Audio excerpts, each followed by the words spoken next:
Deathstar, MSL, Deathstar, no, it's where would it be? Schedule. Deathstar, MSL. I don't know what the MSL stands for, but okay.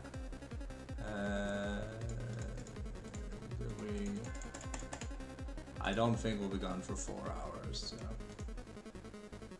think we'll be fine if anything. Alright. That's here. Let's go be streaming.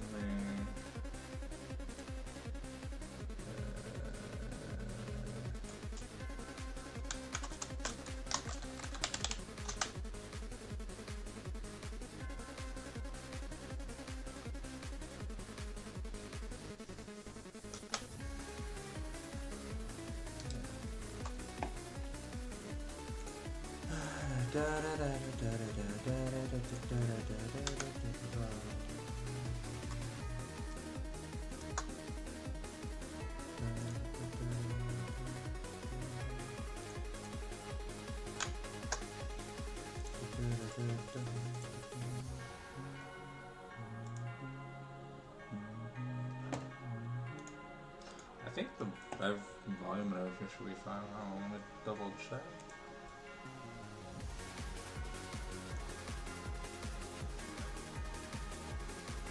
Test it.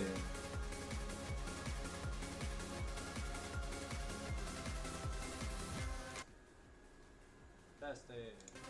Oh, yeah, it works. Good thing. Okay. I don't know why I'm in this.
Almost done.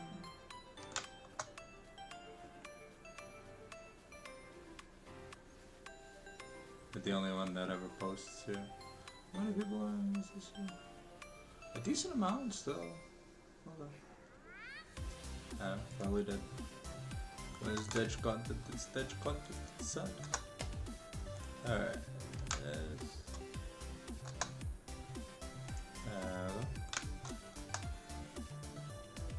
Alright. That's good enough for Discord.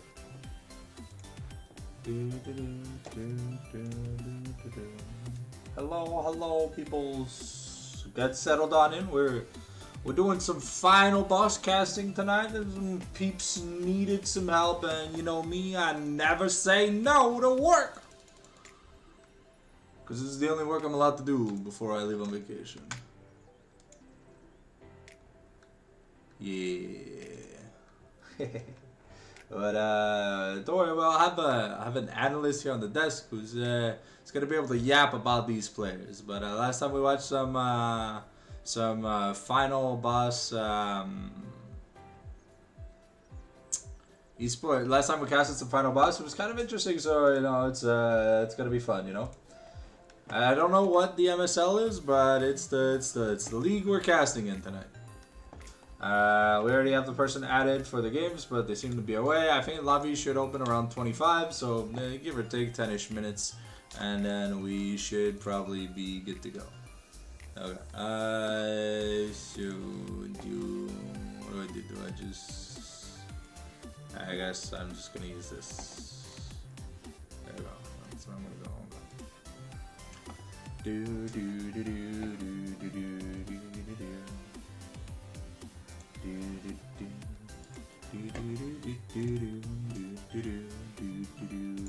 do. Hey, what's up, what's up, what's up? I guess it's showing up soon, I guess. I don't know. We'll see.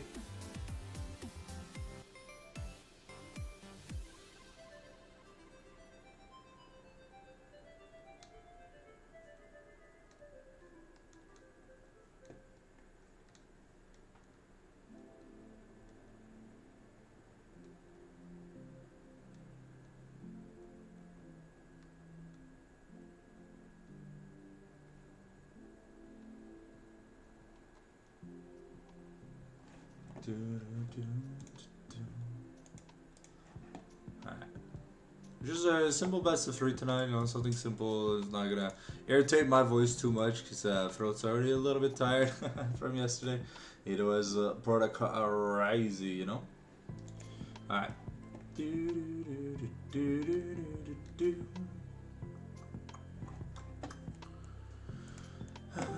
I'm about to ask this 15-year-old a ridiculous question. What is up?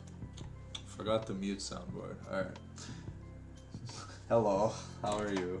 I'm doing pretty good. Okay.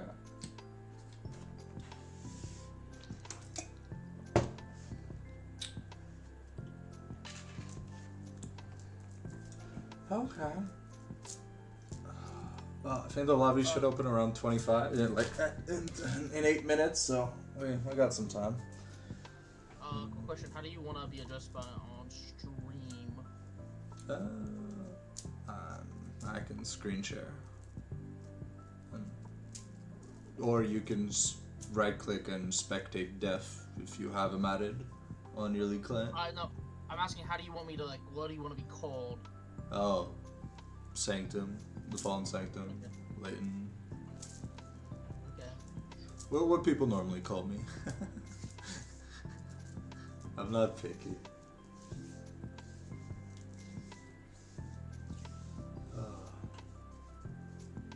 I'm just gonna call you Rev. That's fine.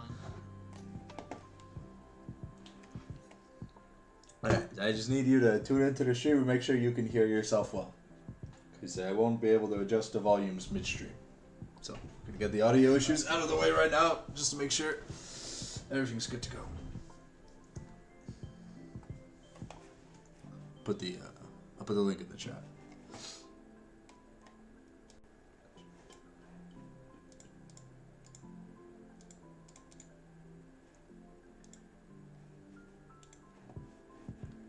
Yellow. I'm hit by the ad break. Okay, I heard you in the playback, so I think it should be fine. I'm just gonna increase your volume just a smidge, and I think you should be good to go. Hey, thank you, Manamith, for the follow. Enjoy your stay here at Sanctum HQ.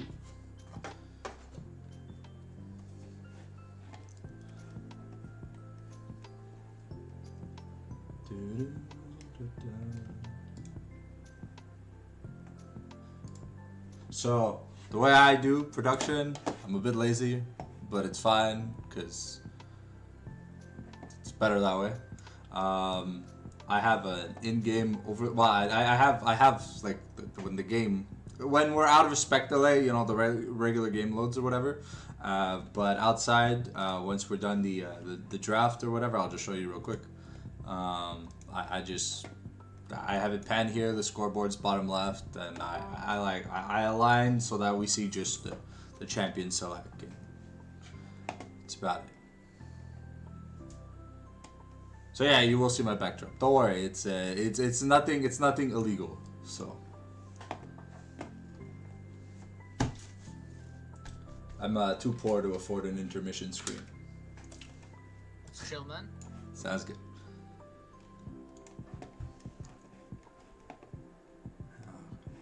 No, we're just gonna wait till Def sends me the invite, and then we'll switch to the draft cam once we're there. Just sit back, relax, have fun.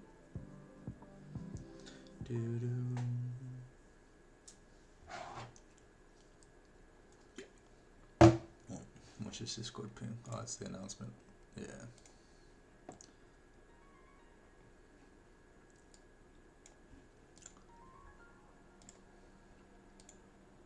So if you want to yap about the players tonight, feel free to start doing so. If you want to do so during the draft, I don't mind. I'm gonna get a second. Wait until drafts popped up. Okay. Sounds good. Let me see. Where's my phone? Oh, wait, let me just see if my dailies are done. Oops, no, not the McDonald's app. This app. Pretty sure they are. Well, it doesn't hurt to double check.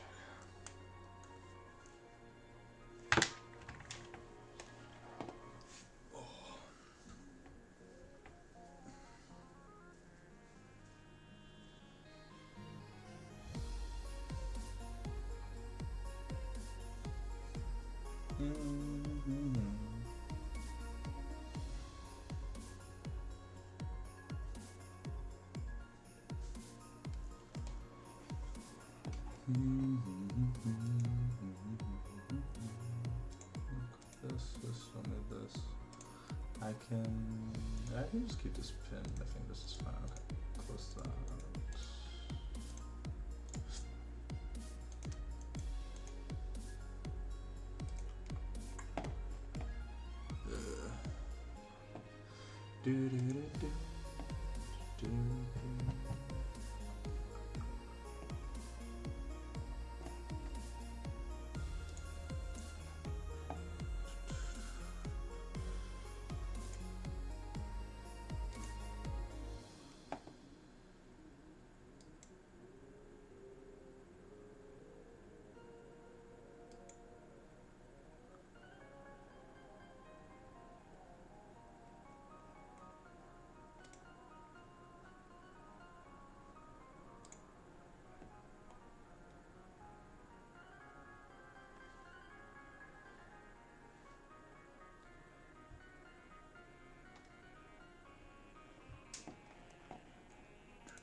Okay, dailies had already been finished.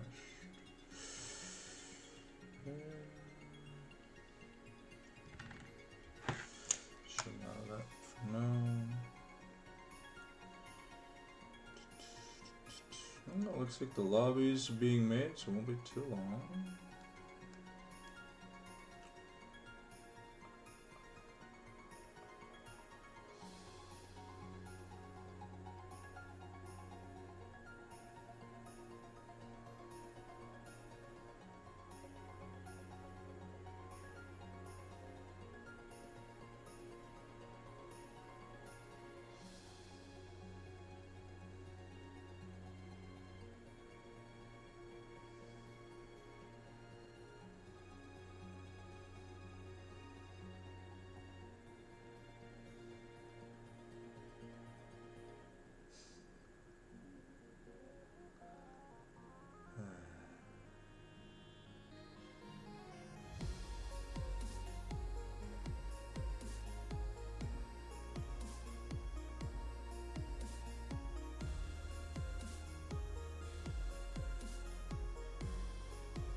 So, Sanctum, I'm not sure like how much you know about our current players tonight, but we have 2 brand new comp players. So I do believe this is going to be a pretty interesting series for us to follow. Specifically, our top laner, Captain Rex, as well as the jungler for Final Boss. Okay. Kaiser. This is their very first comp season. I do believe Kaiser has some experience like with draft leagues before, but obviously it's gonna be a very different experience walking from a draft league where you're playing with multiple elos into just I believe this is Masters 100. No. I don't know. It's at MSL Diamond, so I don't know. Okay. I, I don't know what MSL means, but It's point-based league. But generally speaking, this like their skill bracket is going to be from like the higher end of Emerald to so like the like typical high Emerald, low, yeah. So Emerald to Diamond, basically. Yeah. Honestly, like in your opinion, is there any specific like lanes we should be looking out for tonight? Like, Well, I mean, it really depends if the mid laner is a playmaker, because if not, we'll see the champion pool be like Ari, Azir, Orianna, or we'll see a lot of Hui and Nivea rise. It really depends. Can the mid laner make plays? If not, we're gonna see a boring lane mid. And how much importance do they put on the AD carry, right? Because we might go from hyper carries or just, Varus. Like, the guy's strong enough. Okay, he doesn't need help. He'll have peel. He doesn't need the carry. He'll play by himself, So that's like the big thing. There's also like carry versus tank in the top lane. If the jungler's gonna be playing, like where the engage is coming from, because sometimes it comes from support, sometimes it comes from jungle, sometimes it comes from top. So I mean, it really depends what the team wants to do. Because some people draft for comfort, and some people draft to have a better draft than the opponent they're drafting against. So it's very funny you actually mentioned it's really dependent on mid. So from the insider knowledge I have of like the enemy team, enemy mid laner Improvise is actually a former support main. Typically known for his like very engage heavy style. So I'd love to see like a lot of like skirmishings happening around like the objectives of like specifically dragons. As like it's gonna be hard for any team that wants to scale past Dragon Soul. Not to mention like Improvise himself said it's going to be him and 4 wards. He's the best player on his team, and the rest are ass. That is him saying that verbatim. So I'm very interested to see like if he's gonna have the skill to back up all this shit talk he's talking against his team. So we're basically watching a bootleg version of Near Airport, the NACL team that used Double Lift as its only good player, right? Basically. Okay. But just the Timu from India version of that team, right? Because we're much lower in LP. I would say less Timu and more like corner store knock. Like Timu at least. So has like some standards, Dollar Tree. Like this. Yeah, I Okay. think this is gonna be the Dollar Tree version. Now in terms of the AD carry scene, both AD carries are actually pretty stable. From what I've experienced. Are they interesting to watch, or are we gonna see like Ezreal and Jhin? So I do know that Juice Box Jhin, the enemy carry, is gonna be something to watch for. Okay. But I like the lane and the bot lane is going to be made by the supports. Okay. Death is he earns his namesake. If he's doing well, enemy team's gonna have a lot of deaths. If he's not doing well, yeah, he quoted himself as Hilla saying in the chat. So yeah. Some would say that some of his playstyle is quite psychotic. I love it. I love to see it. While Implosion, the support for XG Lightning, from what I've heard, is actually a jungle player turned support. So I'm wondering like how that's going to go for XG, since Final Boss does have that more experienced bot lane. Okay. But who knows? Maybe they'll surprise all of us. Okay. Alright, because I saw here in the notes or whatever, right, that the top laner that Final Boss is using tonight is the carry top laner. So I wonder where the jungle's attention is going to be tonight. Because normally, if you have a carry top laner, like a carry top player, you really want him to get a lead. Because top lane, when you finish the quest early, it becomes oppressive. But also, you don't want to let your star player, the AD carry, get like dove 24/7. Yeah, I'm very interested to see how the matchup in bot lane is gonna go. I do understand that like we have that carry top lane on the side of Final Boss, Spoober is a very well-known weak side warrior. He's gonna unlock these champions like Ragus, like Udyr, like Ornn. Something that's just gonna scale, not die too much, while his jungle is gonna be able to impact the rest of the map. Stack those dragons. So it's gonna be very interesting to see how they take the disadvantage or perceived disadvantage in the top side and transfer that into some trying to make a lead elsewhere on the map. Do you know if we're playing with Shyvana enabled? I do not know. I can find out. Okay. Because I'm not in that specific Discord, so. I do know that MSL has a couple of wacky rulings. Well, no, it's just because she got reworked less than 2 weeks ago, so. No, I know. That's the only reason I'm not sure. I know a lot of comp leagues do disable it for the first 2 weeks. As of right now, she is disabled until March 25th. Ooh. So, 4 days. Yeah, sounds good. Yeah, for the league I was casting in yesterday, she's disabled till April Fools. Awesome. Okay. Alright, so, is there any picks you're hoping to see something that's a bit more niche, not I want to see a Draven Kalista bot lane. Like Draven, Pike, Kalista, Renata bot lane. I want to see some action. There needs to be blood before level 4. That's all I want from bot lane. I'll be honest, I love crit carries, but the having to wait till first item spike, Draven fights on a serrated dirk or just a longsword, Kalista fights on 2 daggers. Low-key, bit of a truth nuke there. I'm actually very excited to see if we're going to be seeing these signature picks like the XG Lightning Ghoul Nico go through. It's very, I don't see the pick a lot. When I do see the pick, it's very, it's either going to fuck with the enemy a lot and you're going to get a lot of value from it, or it's not going to do much. I mean, you do have that, I believe it's called Pop Blossom, for that, high, the ultimate reward engage. But, other than that, you're not really that much of a character. There's nothing that Nico can do that another character can't really do better. I do think she's better suited in the support, role because of that. Well, she's an engaged support that builds AP. That's fair. She's the only engaged support that builds AP. I do believe you're getting drafted up, so just give us 1 second. Yeah.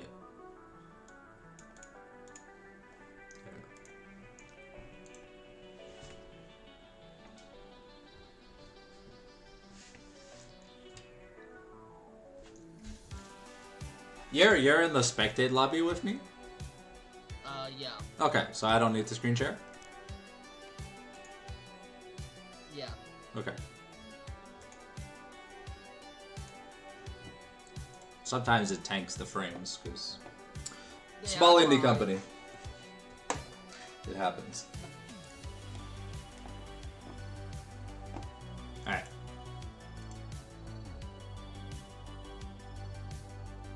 Improvise having some lobby issues?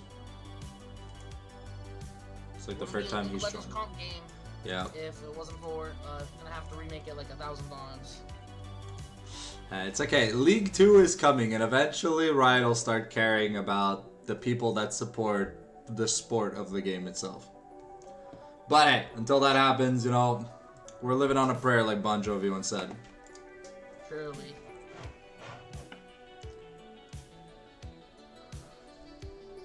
The thing that I find the most hilarious is you can't play any League of Legends music in a League of Legends broadcast. That can't be real. Because Riot does not own the rights to their own music. That's why they use artists that they pay for licensing reasons. That's so stupid. Oh my god. So what are a couple of first picks that obviously we want to see that Draven, Nautilus, Kalista, Renata lane, but let's be honest, what are you probably anticipating on that B1 here? But it depends on what the team wants to do, right? If mid is a contested role and we're looking for front to backs. We're probably going to look at Azir and Orianna Instalux. Zinzal is probably going to be very high priority. Thank you, Sunderland2, for the follow, my man. Enjoy your stay here at Second HQ. If not 80 carry wise, 80 carries that are always good. I mean, Varus, like I mentioned, is the cream of the crop when it comes to just having a blind pick available. Just does too much damage. But other than that, you never really see early support picks because that doesn't make any sense. And I guess if we had to see an early top pick, we'd probably see a Rumble.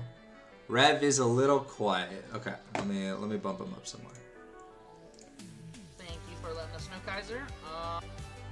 Honestly, I have it pinned in the chat for audio issues. So I'm anticipating that early Orianna pick. I know it's a signature champ from Sunny Geek Swag. Like once like Sunny Geek Swag gets his hands on like one of these champions with balls, he's like a ball master. He really knows how to manipulate them, and he's pretty well done if you ask me. Okay. So I'm very much anticipating an early steal on that Ori. Oh, so that is a Diana ban. It's banned from our Kaiser. Yeah. He's #1 Diana NA. Ooh. Okay. So. That's cool. The Zaheen, Gragas ban, you mentioned weak side ban, so we're going to be taking as many safe options away as possible. I get. Ooh, the ASOL confuses me a bit, but it must be something of comfort. No one likes seeing Viego being played anyway, so that's why it's getting banned. But I assume Kaiser's Viego is not bad, right? So the Aurelion Soul ban is more of a respect ban for our XG mid laner, Improvise. Oh, okay. Like a lot of Aurelion Soul. Right, so he chovies on the pick. Okay. Yeah.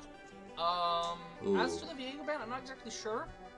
I do believe Kaiser has a couple of games in it. There's that Orianna B1. So we can see two diverging paths. At least for the mid lane, right? We could see something like the Ahri, or if we want to have better scaling, better team fighting, we're probably gonna look at either Ryze or Azir. If we're looking to pick mid. But normally, since mid's already picked, you can keep it for B3. You normally want to secure a strong jungle, like Zinzal, Pantheon, Vi, whatever, and then you probably want to lock in your 80 carry. There's that Mbessa pick. It could be a flex. It's playable in both top jungle, but we'll find out later. It really depends on if Mbessa has a bad matchup. Because Mbessa doesn't want to lane into like Rumble or Renekton or Jace, but she doesn't mind laning into tanks. Okay, the Pantheon here. Yeah, so that Pantheon's actually a very big flex between Death and I believe it's the jungle. Yeah, I saw his picture was what is it? Roofless Pantheon, or the Slayer Pantheon. I don't know, one of the weirder Pantheon skins. I trouble identifying the skin myself until I open the leak line. Okay. Well, they already have Orianna, so normally Nocturne makes a lot of sense. Sivir's just fantastic against the likes of Mbessa and Pantheon. You know, a spell shield is great at all times during the game. You can also QSS Mbessa ultimate, which I found out recently, so that was pretty funny. Oh, really? Yeah. It stops the entirety of the damage and the suppression. Because it's not a knockup. I'm very curious what to go jungle-wise to complement with this Orianna. Obviously, you have the Jarvan Ori that's like just a perfect pair. Nocturne's pretty good. Nocturne's also open. You have the Wukong.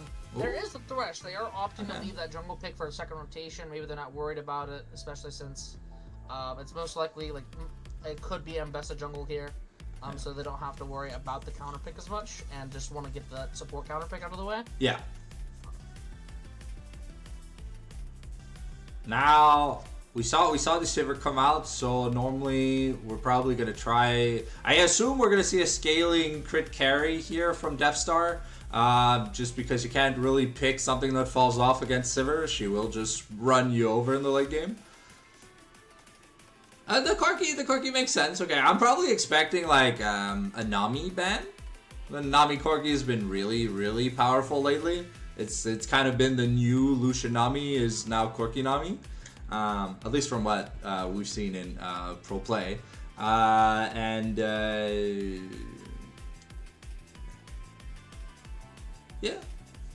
If I had more intel on the teams, I'd be able to yap a bit more. But I'm gonna let you take over. Honestly, I understand the vibe ban. They, like, Blue side is gonna have a lot of lockdown. I mean, Corki has the dash to get out of the Jarvan ults. And Vi kind of just negates that advantage, so he will get blown up by that Vi ult and the Ori ult combo.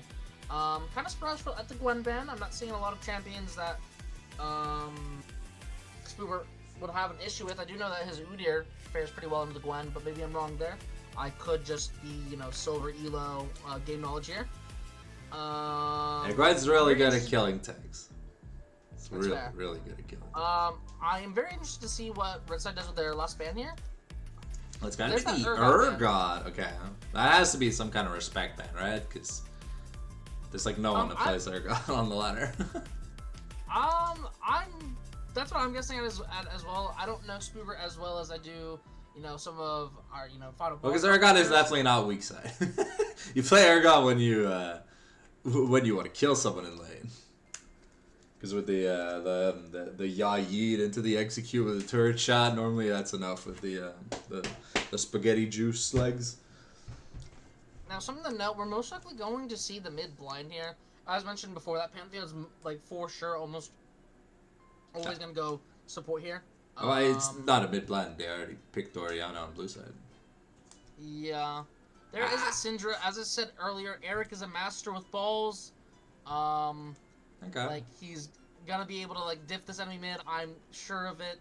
I'm wondering to see what blue side is gonna do after. Oh, never mind. I spoke too soon. Yeah, Nocturne Scion, I like it. I really don't like the Syndra pick here. I feel like Syndra is more of like a game 3 to game 5 kind of fearless champ. Because, look, you got the shield on Orianna that gives MR. You got the spell shield from Sivir. The spell shield on Nocturne. Thresh is going to be tanky. Scion's going to be tanky. Who do you ult? I guess that's fair. Maybe he's just looking for something. Oh! Oh! Ain't no way. Ah! Wait. B5 Riven. Okay, top lane's definitely got to be something to watch. Okay, okay. I'm not sure how that matchup fares. I don't think I've ever seen it in a comp scene. Well, it depends if we're going the solo queue Riven build or if we're going the standard like Bruiser build. From what I've seen, there's like this weird like ultimate haste crit Riven build, which is really weird. But I don't think you'll go the just ultimate build versus a Scion and a Nocturne. I think that would be a little bit crazy.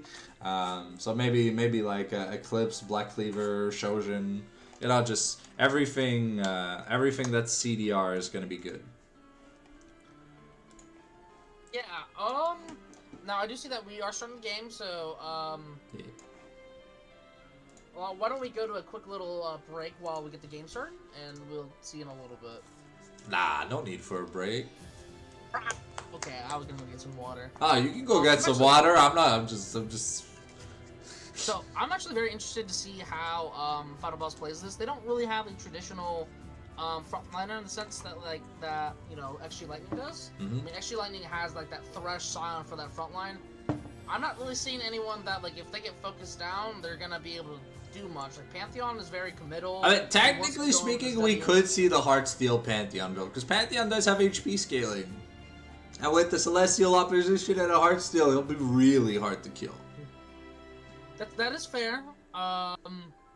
I don't know if it's gonna be enough to deal with the likes of, like, because Silver's going to be shredding him. You have Nocturne, you have Ori. I mean, it's directional invulnerability, so as long as Sivir is looking at Pantheon shouldn't take much damage. But yeah, no, I mean, I'm just trying to give options when there's no tanks. I do love, you can never have too much engage, but I do hate it when it's 5 squishies. Because at the end of the day, you look at the Orianna Shockwave, or just a Sivir combo, and no one on the team wants to be the one to eat it. Yeah, I'm not gonna lie, I don't really know. I'm assuming that Final Boss is going to have to play for picks this game. In terms of team fights, like, yeah, they have a lot of, like, a decent amount of backline access with the Mbessa, the Corki, the Pantheon.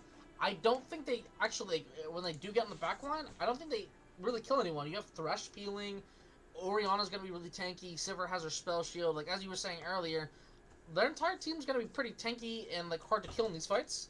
I just don't think they're going to have the damage to kill before they themselves die. Yeah, fair enough. Guys, tanks don't like Leandries. Syndra can't build Leandries. I believe this is where we see the sleeper hidden Corky Leandry's tech. Any thinkers? I don't know. I think that's a bit too much free thinking. There's a reason there were the Crusades in Europe. And it wasn't to build Leandries on Corky. It's the forbidden Korean Iron Force strategy. Trust me, this is real. I mean, at that point, Riven should build Dusk and Dawn, right? Because she has on hits. That's what I'm saying, buddy.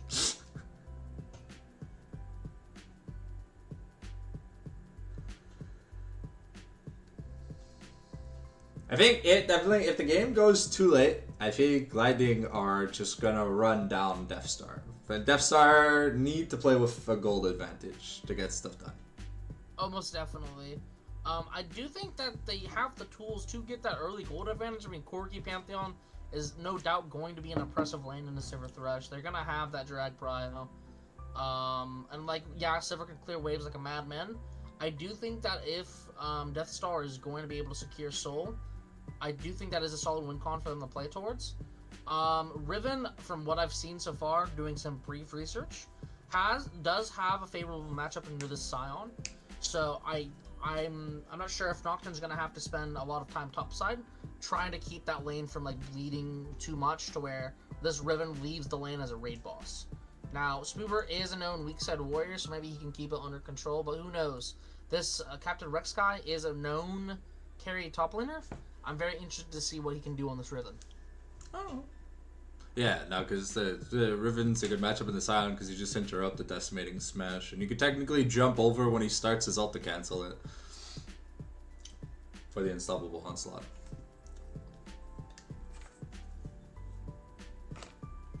Now, while we wait to get in game, I'm gonna go get some water. I shall return momentarily. Sounds good. Be right back.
So we've got about a minute 30 until we get into the game. Just make sure if you enjoy what you're watching, slap that follow button. If you want to see more of me, the following Sanctum on YouTube. 7 daily uploads, so you'll never miss out on fun content. Even when I go on vacation, you'll have uploads when I'm not physically at home. Yeah, and other than that, if you've got a Twitch Prime and you feel like supporting your homeboy, make sure to slap it on down. Other than that, just sit back, relax, grab a snack, grab a drink. I don't know if these two teams are going to be bloody, but yesterday was a very bloody day in my cast, so I hope we get as much, or if not, even more action. So, I have to stay tuned to find out.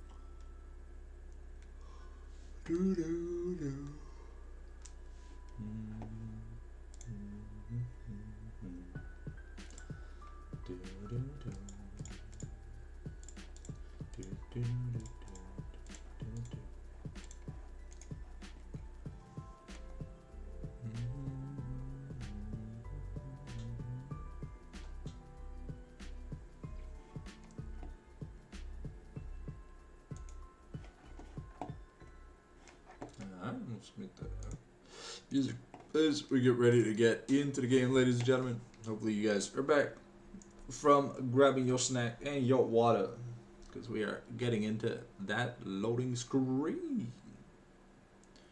Alright, we've got ourselves 3 teleports. No teleport on the Riven, but it's kind of expected. We see the Electrocute here on the Pantheon with the Ignites. We're looking to probably get excited early. So yeah, I'm seeing a defensive start here from Scion, so with grass, so probably looking to just mitigate the lane as long as possible, and then eventually just outscale the Riven. And so we do see the Conqueror here on the Nocturne, so we're expecting the CEO of full clears hit that level 6, get the first gank off, and then have to see what build he diverges into. Okay, All Might here taking a lot of damage.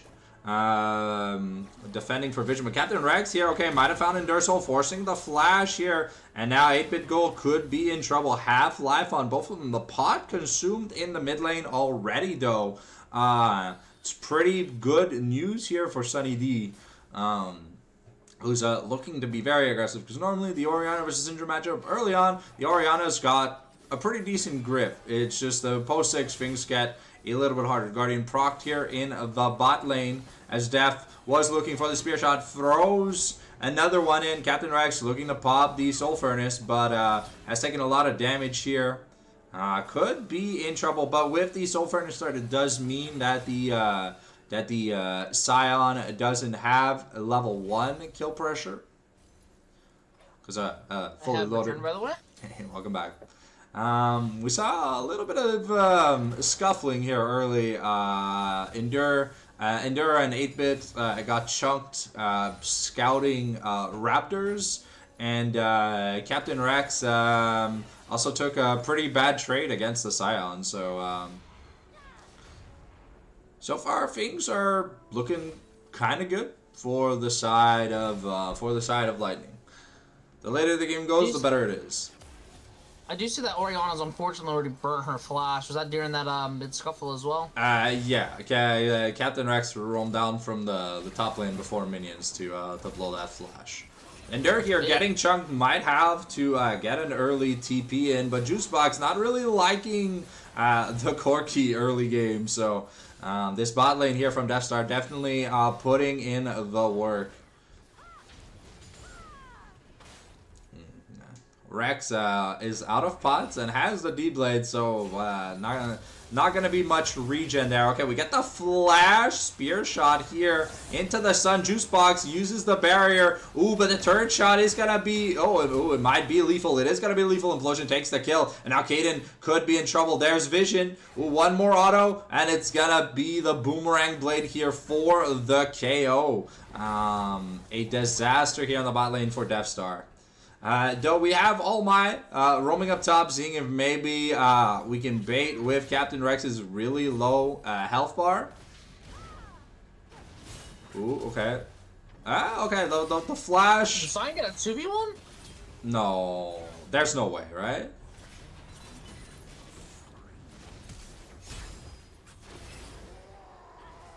Oh my. Oh, okay, that. That's. Oh no! Ain't no way! Why'd Captain Rex go back in? Oh, but Def is so low already. There's no flash commit here from the Nocturne, but I don't know. I don't know what Pantheon was doing, but when you fafo, you fafo.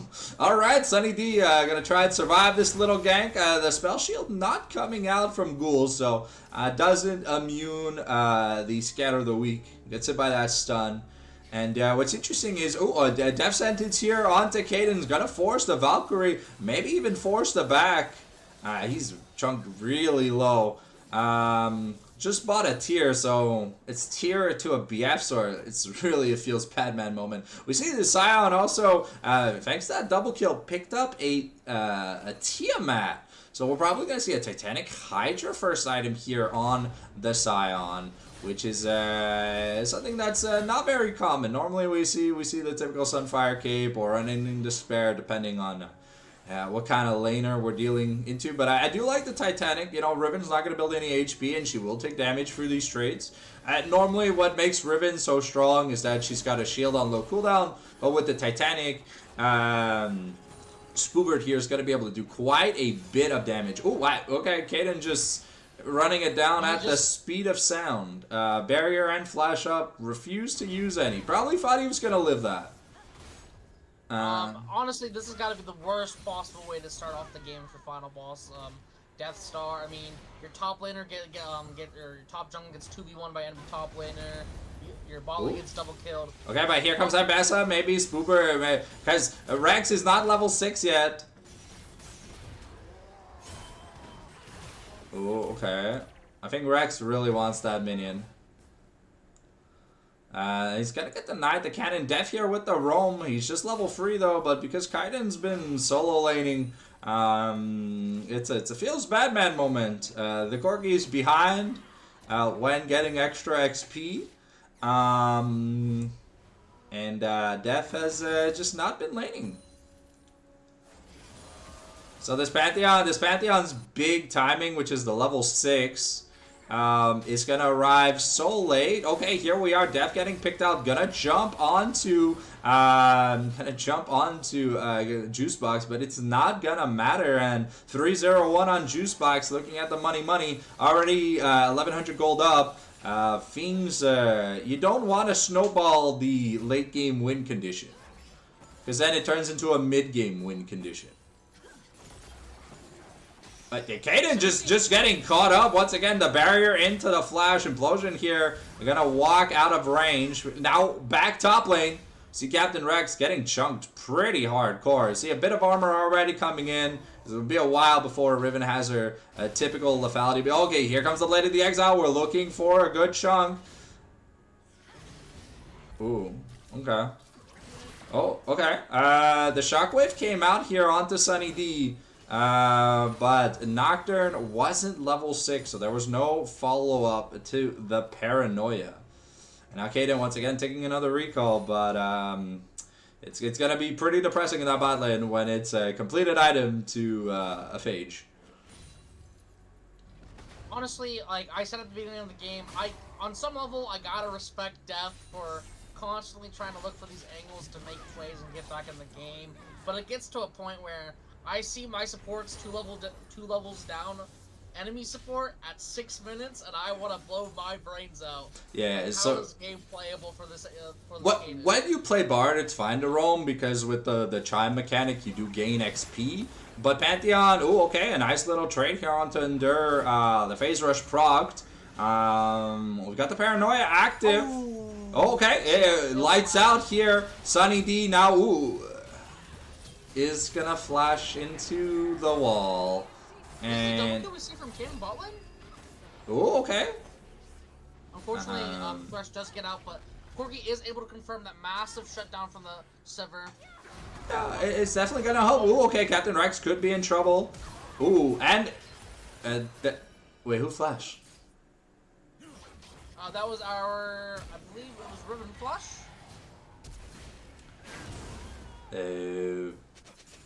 Spectator bug? I saw the Riven Flash as well. I'm not sure if Spectator's bugged or I'm blind. And now Def is solo laning. Def will do anything but go bot lane. I mean, look, if you want to roam as a support, your AD carry has to be one, playing a champion that can wave clear easily. 2, be very safe. And normally what comes to mind is like Jhin Ezreal, not Corgi. Corgi, you pick Corgi for the strength in the 2v2, not for the losing the scaling battle against Sivir, praying that he'll be a champion at 45 minutes. As this, hopefully we see Death like kind of learn from his mistakes and decide to stick bot a little bit more. I mean, Corgi is pretty far behind. It's not unrecoverable. I mean, obviously there are plays to be made. Corgi is still a pretty strong champion at this point in the game, but like, he needs items. He needs to be like his team needs to be facilitating him, which we are not doing right now. I think we're pouring a lot of resources into a Scion top that at the end of the day isn't gonna matter. Scion is winning by 1,000 gold, so yeah. He's out CSing by almost 30. He's up 1,000 gold. He's up in XP. And he's got the teleport, so that way when he does use his quest keystone or whatever, like his quest reward, he'll actually have use out of it. So it's a little bit crazy. The only good thing here right now... Ooh, okay, then the knock wave coming in. Ghoul in a bit of trouble. Endure might die. But no, survives. Enough damage here. Enough damage, enough HP to survive the burst. The thing I was gonna say is the only good thing here so far for the side of Deathstar was that Syndra was ahead in CS. And Ambassador's not doing too bad too. Okay, All Might here going in, but yeah, that's the thing is CC immune ult. Zion also has a CC immune ult. So even with the public execution, Zion presses the ult button, gets away scot-free here. We're probably looking, no, Implosion not looking for the death sentence right now. They see there's a ward in the river bush, so they're gonna go clear it. They keep Def and Kaden in the dark. We know that Nocturne's ult is on cooldown though, as it was just recently used. But now with that Hexblade though, it does mean more paranoias. And the thing that Syndra hates to see the most is there's a pair of Merc Treads on this Orianna. She didn't even finish her item yet. She's like, you know what? I'm gonna just win this lane by you not being able to kill me. Merc Treads might as well be Kaenic Rookern, because in the mid lane, when it upgrades, it is insanely good value. I mean, it is 4 ADs here, so it's a little counterintuitive, some would say, but it does reduce the amount of effective targets that Syndra has from... Ooh, the Flash Furnace! That felt World War II-y. Captain Rex just melted. And a second plate going down here for Spoobert. This is a disaster, because like, you play a carry top, if you get behind to the tank and the tank can start solo killing you for free, what are you gonna do in team fights? Honestly, Captain Rex's like biggest hope right now is he's gotta have to find some way to. He's gotta pray he finds like a Flash WL triple kill somewhere with massive shutdowns in a team fight, you know, because this is bad news bears all over. The Titanic finish, the Hexblade finish with a Hubris first on Ambessa. Very risky item. It does depend on you snowballing really hard, because that's where you get the value from the stacks. Okay,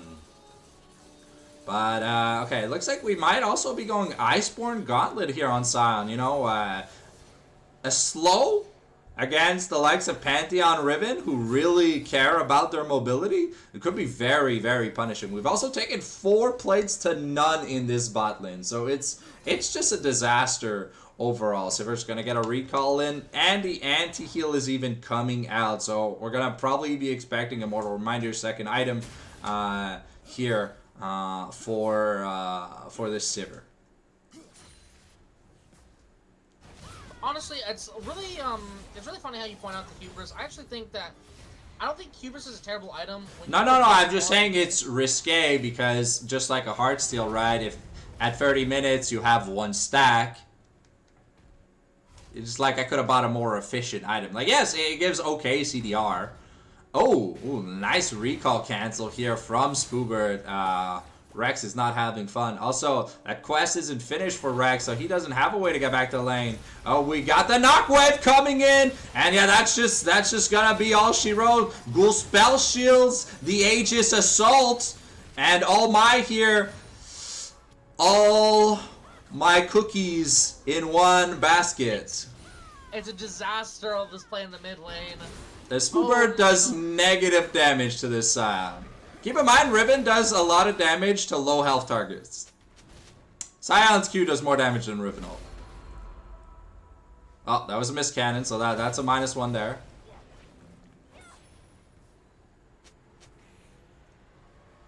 I mean, Captain Rex, you can laugh emoji all you want. You're down 50 CS in a matchup. You should technically be winning, so it's very feels bad, man. Okay,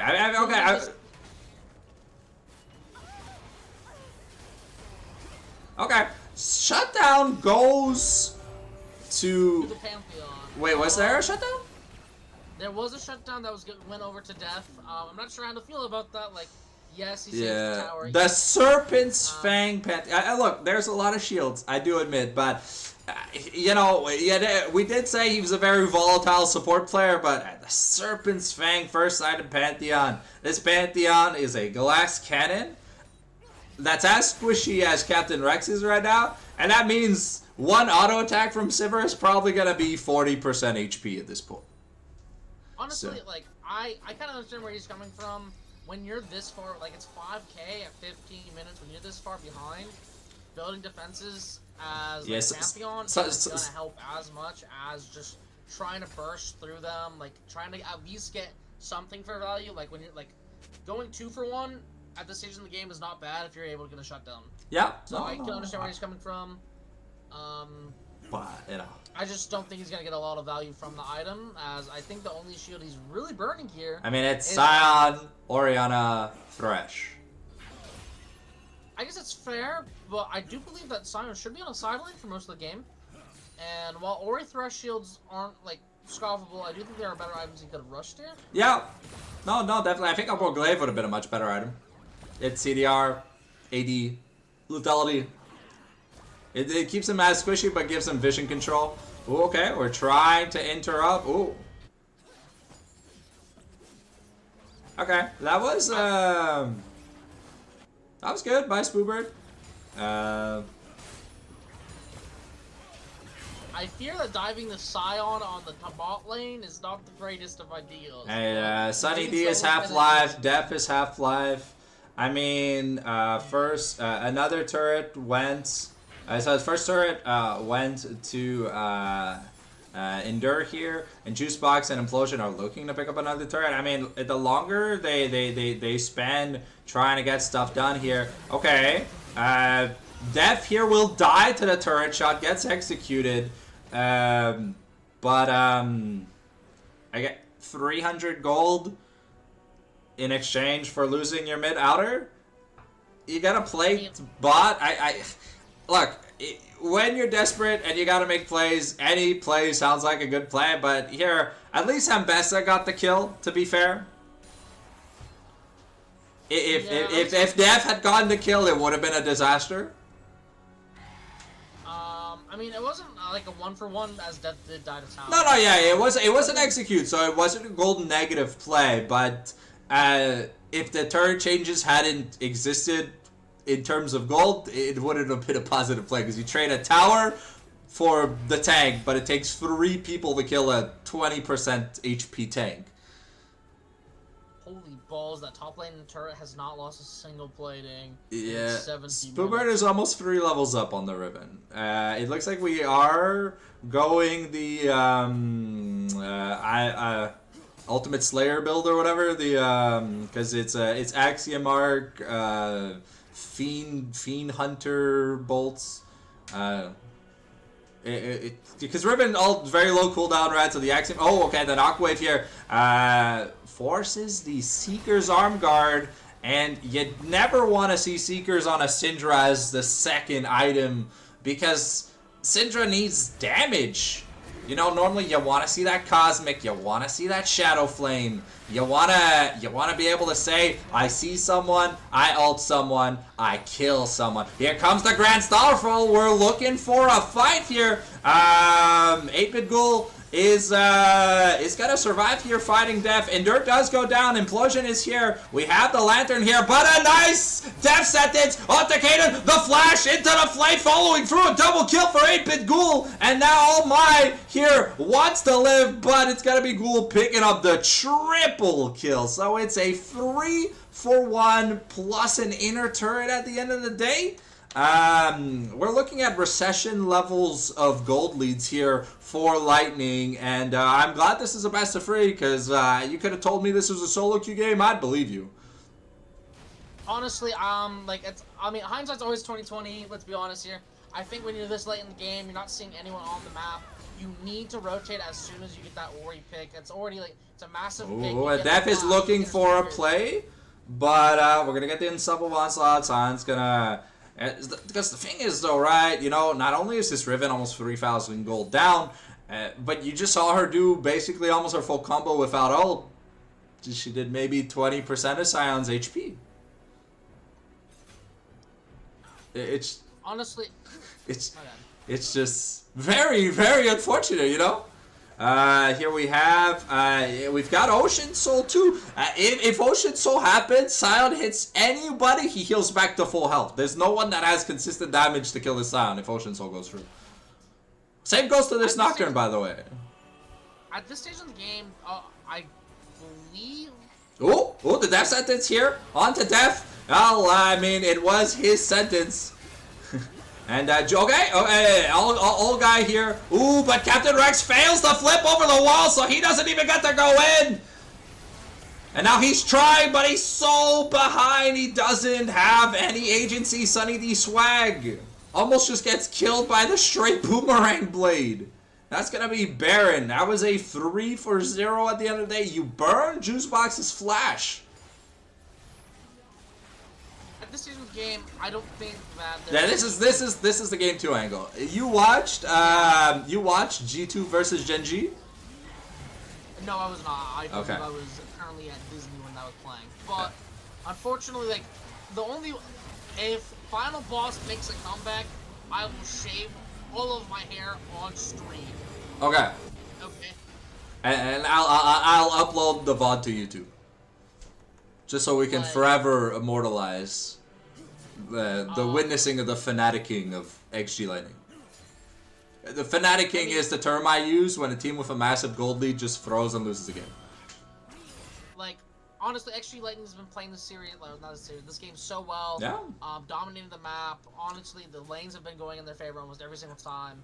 I'm not sure what final boss needs to do in order to change the outcome of the future games, but like they need a wake-up call, or else they will be losing this series. Oh no, there's no way. There's no way Improvise lives here. Okay, Improvise does go down. But this Nocturne is huge. A double kill for Implosion, though. This Thresh, Thresh Orianna, the combo's been working really, really well. Yeah, Juicebox just, with 2 autos, did half of Caden's health. Oh, okay. Captain Rex, he needs to look for something. Okay, flashes, gets the Ignite, the Engage, the Blade of the Exile, but it's not going to be enough. Yeah, even with the Ignites, you know. Honestly, I understand like it's a desperation play, but you gotta make something happen. Yeah. You're this far behind. Like any pick's a good pick, even you're 1-for-1ing. Yeah, everyone's worth money. Any money you get is good money. Turrets are worth at least 500 to 800 gold. Dragons are worth 1,000 gold each. Like with respect to Captain Rex, he's not worth. I think he's worth less than a minion right now. So if he's able to get that 1-for-1, it's I think Death is worth more money. Because I think Death got a gold reset. Death did get a gold reset on the, I believe it was Sion on top lane. Yeah. He was 0-3. So. Yeah, Captain Rex, I think if you kill Captain Rex, I think you get like 57 gold. Plus time-based bounties.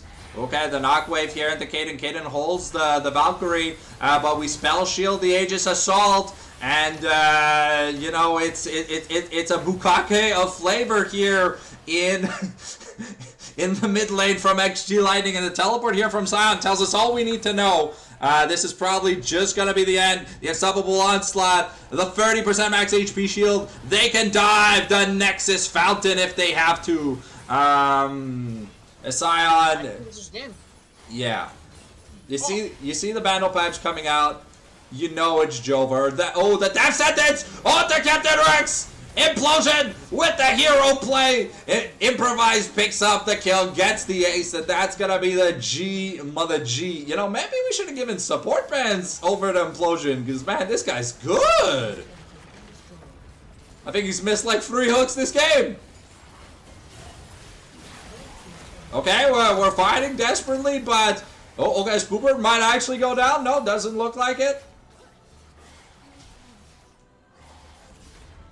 I praise Implosion, and then he misses a hook. Lesson learned. Honestly, I do think the game just came down to draft gap. Like, Yeah. I do think that, like, while Death's Pantheon is very good, I just don't think it's what the team needed in this instance. I think having that Nami to keep the Corki alive in those early skirmishes, or just having a more traditional version of Engage that would have helped a lot, like something like a Nautilus, a Leona. Like, yes, it's not amazing into the Thresh, but you're getting counter picked anyways. Might as well play something that's a tad bit more useful when behind than a Pantheon. Obviously, surely the mid Eric can play the game when he's getting knock ulted into Oriole off cooldown. But I'm very excited to see like how Final Boss adapts in the second game.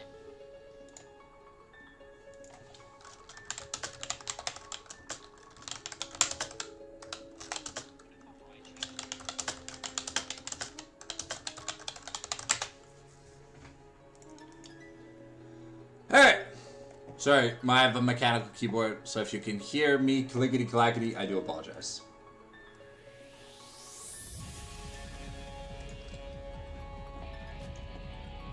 Alright.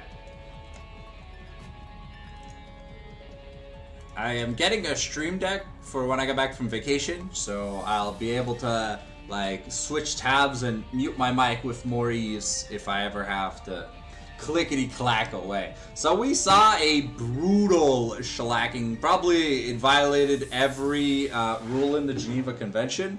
But do you think there's enough copium in the room for Deathstar to make a comeback, or? Honestly, yeah. I mean, I would very much love to see that reverse sweep. I don't think these guys are bad players. I mean, we all have those bad games, and genuinely, I think that game went down, like, yeah, they played bad. I think it went down more to draft cap than actual difference in skill.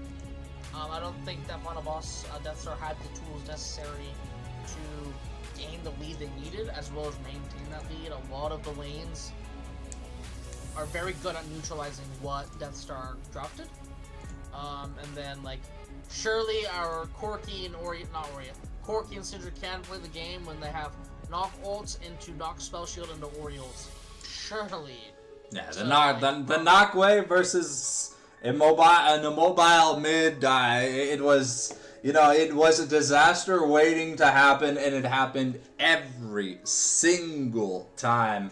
No shade to, what was the mid laner's name? I forgot. No shade to whoever played Syndra, but lose lane to the Orianna, build Zhonya second, deal no damage.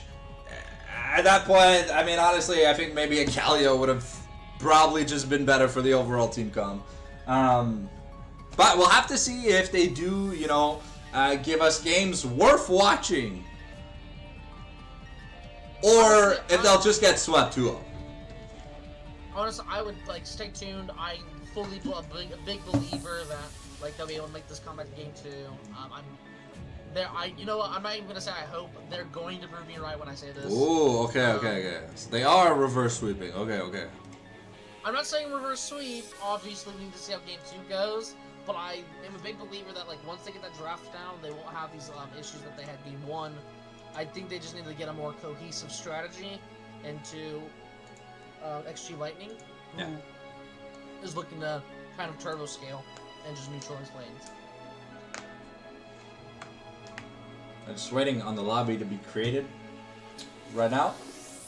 But we got the draft open, so once side selection is updated, you'll see where we put them players.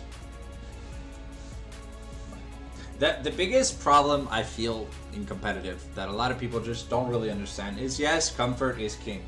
But if the team doesn't mesh together, it doesn't matter if you have 5 different fakers.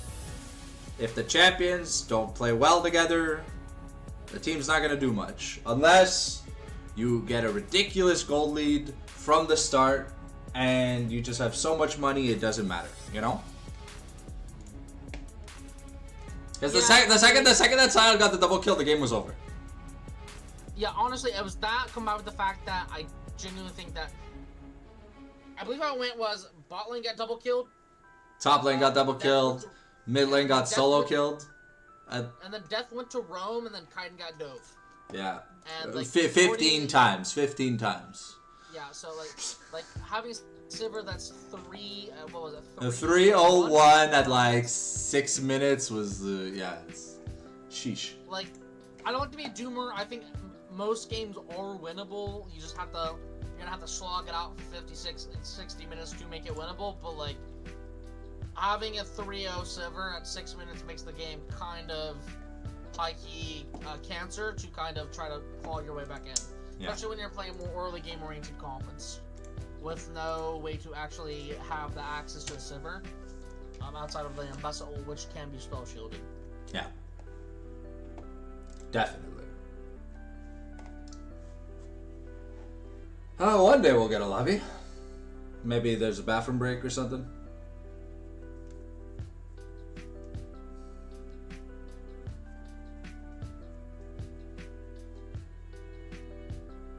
What are you looking forward to seeing in Game 2? Because these spicy picks so far in Game 1 we saw from Deathstar, I'd prefer just, I prefer my cake when it's vanilla, we have Deathstar here on blue side for game number 2, so it's their service game to see if they can bring the momentum back and give us a silver scrapes. Honestly, I think having these more like non-traditional picks is fine. I want to encourage them to keep trying it because like the only way to get better at it is to play. Yeah. And like failure, the only way to improve is failure. But like I do think that maybe they should lean more towards those traditional picks, as you were saying. I do believe this is a relatively new team, as well as you have 2 players that are new to competitive League of Legends. I think playing a more cookie cutter, like front to back comp with like the easier the comp is to execute on, the less stressful it is to play. And times 10 when you're behind. Yeah, I'm very excited to see how they adapt to Game 2. Yeah. Obviously, I do think that all of the players that are on Final Ball at Deathstar are good players. Mm-hmm. I just think that they need that time to like get that cohesion and strategy figured out. That way they can start coming together as a team. Because like last game, it looked more like a solo queue game than anything. Definitely. Which I do think you agree on. So we're seeing the same bands here so far. Diana, the Gragas, probably gonna see the ASO ban out of respect for Improvise. Let's see if the ban strategy changes now that Deathstar is on blue side. Okay, so the Ashe is going to be banned second instead of ASOs. Maybe that means there's a different ban on 3 that they want to do. The Zaheen was the same ban we saw from Lightning. So far it almost looks like a salty run back. I'm very interested to see how they adapt. As I feel like I've said that a million times, but now that the Ori engage combo is off the table, I honestly wouldn't be surprised with the Rise first pick here. I do like the J4 ban. A Viego ban is also a lot of jungle hate. Ooh. Also, I don't have the stream link. If you could maybe. It's in the chat. Okay. Oh, they're going off with that Vi first pick. I like Vi here. Because while the jungle seem to be having the best game out of the 5 players, and having someone who's doing good be in charge of the main part of the engage, it's always a nice thing because it's a little bit more consistent. A little scared about this Shen pick, but maybe after seeing the Riven, it kind of just doesn't matter anymore. So we'll have to see. I'm not sure if you're nowhere, but this could also be Shen jungle. I have seen that making a resurgence lately, and I don't think it's bad, especially it's just not that fun to watch.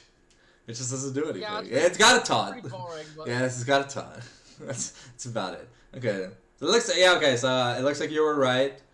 That it is more the Shen jungle with Udyr top. Unless it's Shen support, I do believe that is a Shen jungle. I'm very interested to see how the final boss top laner counteracts his Udyr top.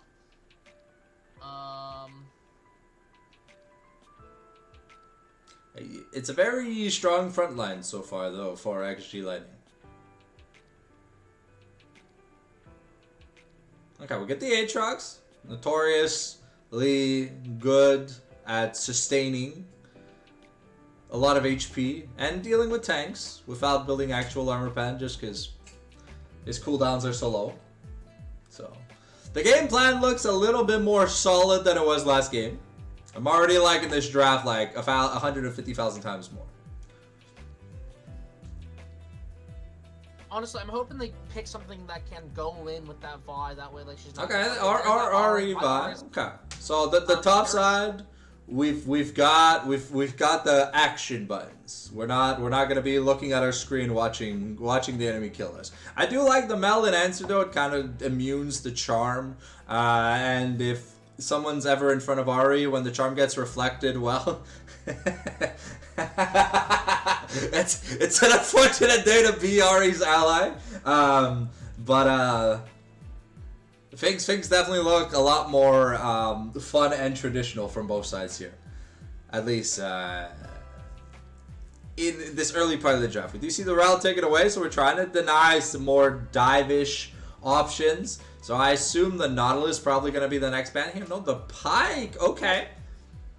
I do think that the reason for that Rel ban is the fact that her Q can just utterly obliterate that Shen shield. Kind of, and as well as being able to go in with Vi makes it a very useful pick into the enemy team. Yeah. Shattering Strike is a very strong ability.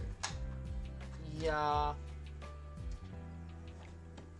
I'm very curious what Final Boss uses this last ban here, as I'm pretty confident that's Shen jungle. Okay, so we're taking away the safe 80 carry picks here. The Xayah, the Ezreal, the two champions you can name to say, oh, you see dive on the enemy side, I'm gonna pick a safe 80 carry that has good mobility and has like an escape tool. So just keep those off the table. You know, keep the matchup a little bit more fair. Is it? Yeah. That's Senna AD. I don't know. Maybe. Blind Senna was not what I was expecting. Are we gonna see the Kai'Sa here from Deathstar?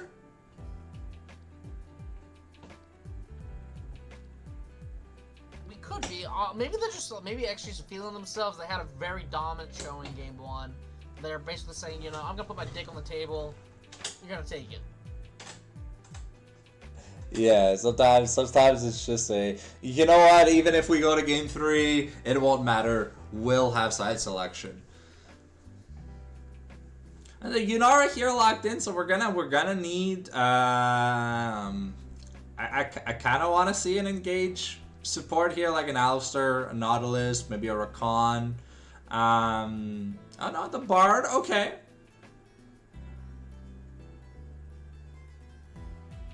Now see if this champion. Oh, okay, no, the Nautilus lock-in does make more sense. Okay, so it's Senna Tahm Kench. It could be fasting Senna. Honestly, I'm gonna say it. I like Final Boss's draft a tad bit more. They had that very strong early 2v2 with Viari.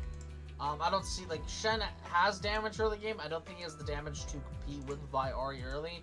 And while yes, Mel has that reflex, I think as long as you're able to bait out that ability relatively early, you have the advantage there.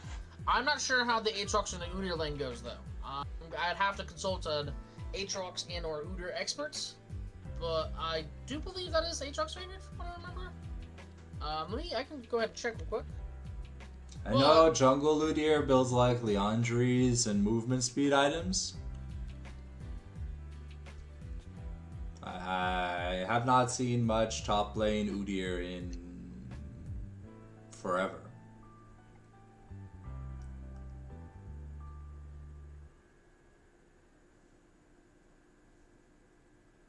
What do you think about these bot lanes?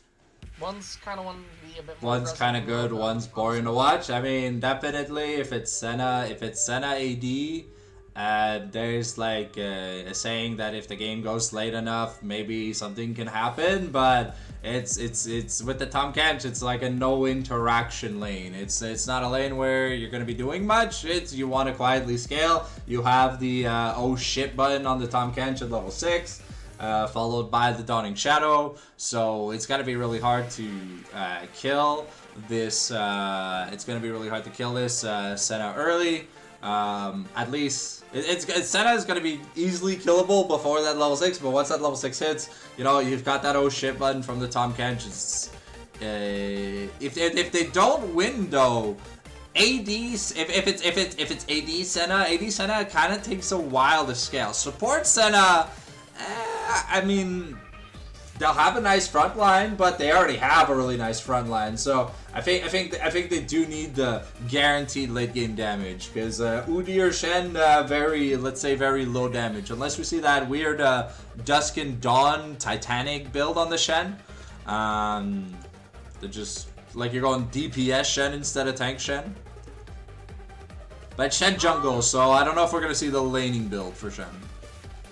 I think the current, alright, so I'm gonna tell you right now, the current Shen jungle build is like really weird. I think you rush, what's the item? It's Protoplasm? Yeah. To Unending. You go full tank. I don't think you would go damage item until like 4th, 5th item. I think it's 5th item because you go Banner Pipe's 3rd item. Because you know. Okay, so it's just support Shen in the jungle. Yeah. Like all of their damage, they're like full stop, putting all their eggs into Senna Mel to carry this game. If Udyr gets ahead, he is going to have a lot of that AP burn damage, obviously. But like, he's not going to. We're not going to be looking at him to make be carrying these fights. No. On the side of Final Boss, though, they have the Aatrox, they have the Vi, they have the R, they have the tools to be getting onto the Mel Senna. It's just, are they going to be able to kill Mel Senna through Tahm Kench Shen Peel? Because we saw last game that Kaden and Dev got steamrolled without jungle assistance, and then when the junglers showed up, they died even faster. Captain Rex had lost his solo, and so did Sunny D, right? So now you're playing champions once again that have agency, but you can't just sit back and do nothing. You have to do something. Because the Udyr is a tank. Not gonna do much in lane, right? The Mal, there's ways to play around it. She can't immune the Vi ult, so it's a guaranteed play mid with Ahri. And send a Tahm Kench. Unless you're AFK, you should be able to win the 2v2. Yeah. Honestly, I know you said that the Senna Tahm Kench lane would be boring. I also thought the Sivir Thresh lane would be a snooze fest, and look at what we saw. I mean, really looking at Death build, like maybe. I'm hoping that it's a bloodbath for Final Boss, but I'm still expecting a bloodbath in that bot lane for game 2.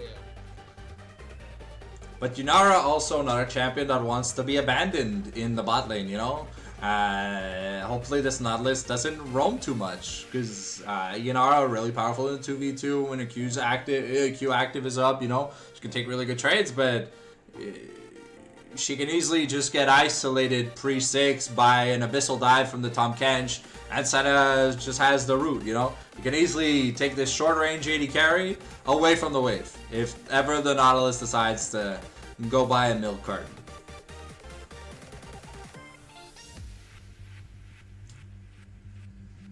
But if we do see the Ignite on depth, I am expecting some nice hooks into probably an early kill, because with the Senna Tahm Kench lane, you kill the person Senna cares about, not Senna herself.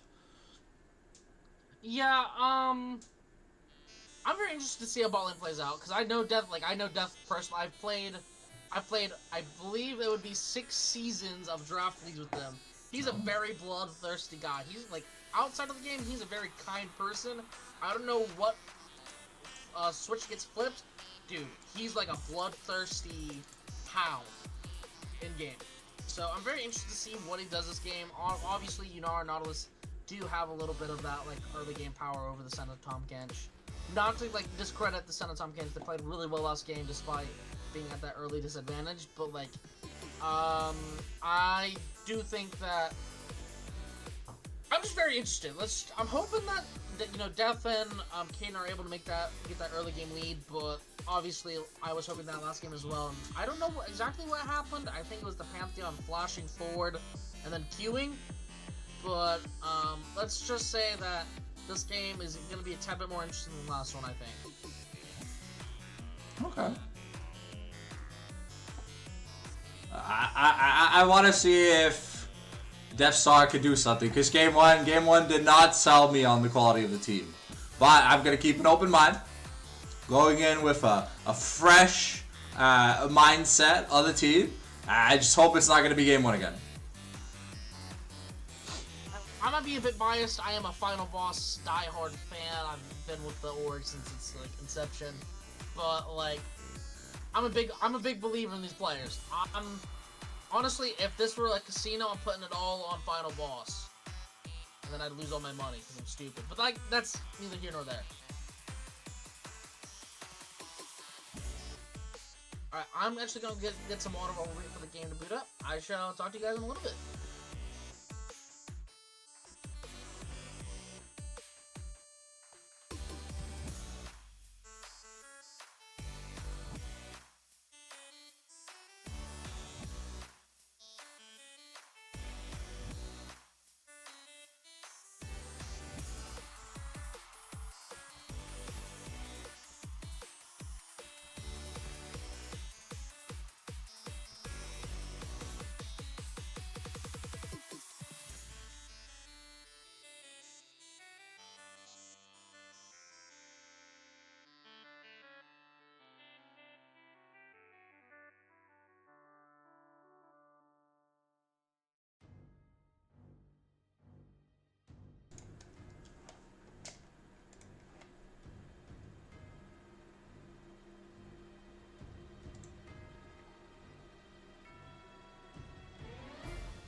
There we go, we're getting into the game.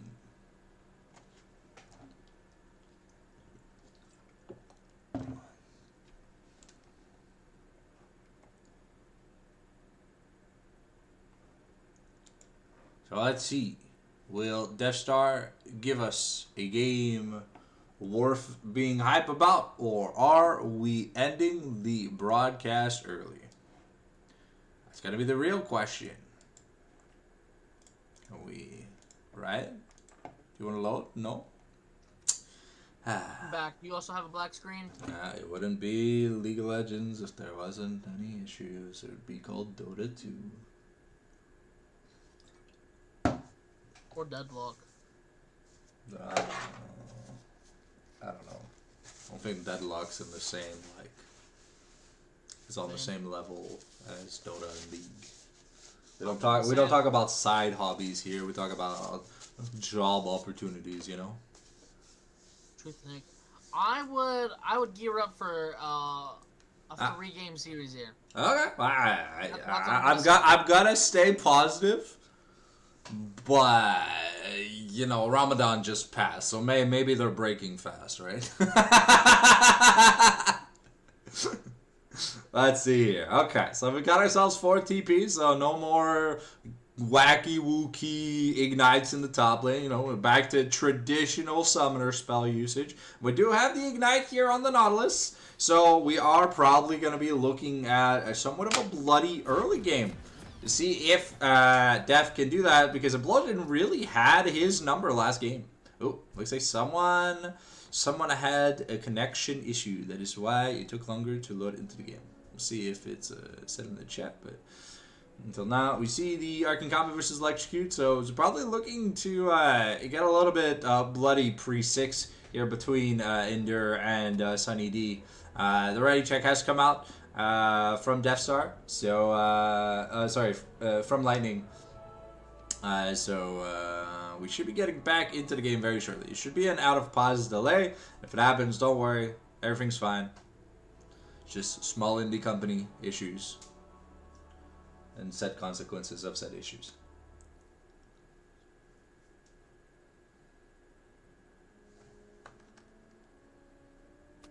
Oh, okay. So we see a defensive start here. Okay, so like you mentioned, we are seeing the AP start. I would probably like to see, just like Leandri's, into tank. I don't think you need to go full World War II on the Udyr build. Because at the end of the day, right, it is still an Aatrox. If you get hit by a Darkened Blade while you are Omega Squishy, you will just get 2-shot. But I agree that Leandri's works really well with the Glacial Storm. Honestly, I do think that Udyr's going to be looking at, because we see he's taking Ghost. He's probably going to be, I'm like 99% sure every Udyr is going to take that early Leandri's. It's a core item on the champion because it synergizes so well with your Empowered R. Yeah. Or your Glacial Storm.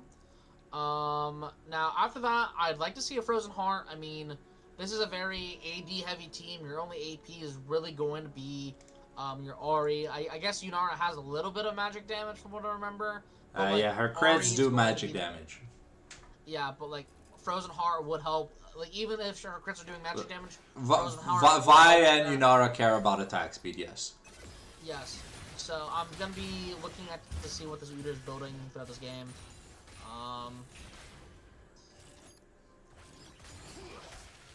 Now, interesting to see is we see Shen actually pathing up. Okay, so looking to probably get an early gang. Okay, Captain Rex could be in trouble. Spoobert, though, doesn't have that level 2 yet. That's when Udyr really unlocks the cocaine sustain with that turtle stance. I still call it turtle stance. I know it's not called turtle stance. It's called like armored form or whatever. But look, it's a turtle. He's using the ultimate skin that makes it a turtle. I'm down to just. He's using the only Udyr skin that's ever come out. I like definitely not Udyr, but it's goofy. So good trade here in the bot lane for Lightning though. There is no sustain from Kaden and Def, and the Tahm Kench, especially with the Senna.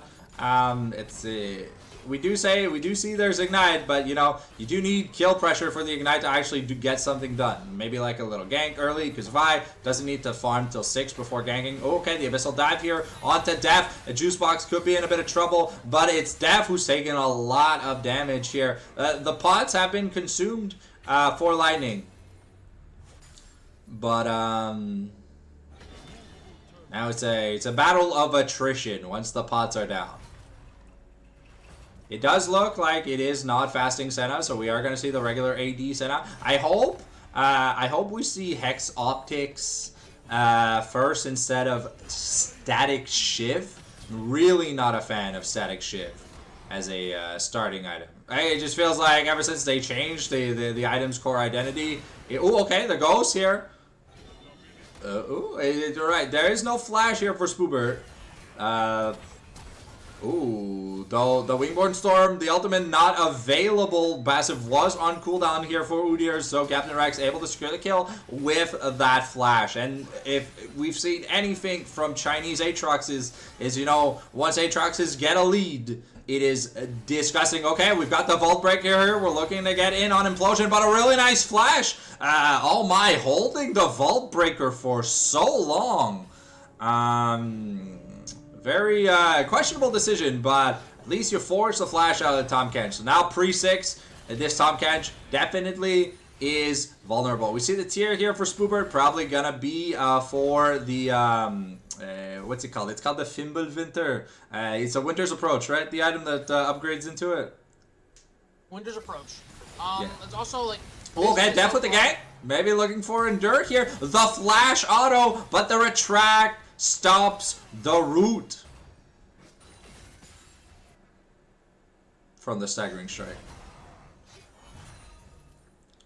I mean, Nautilus Flash from Elf Flash is going to be a huge cooldown. Oh yeah, I know.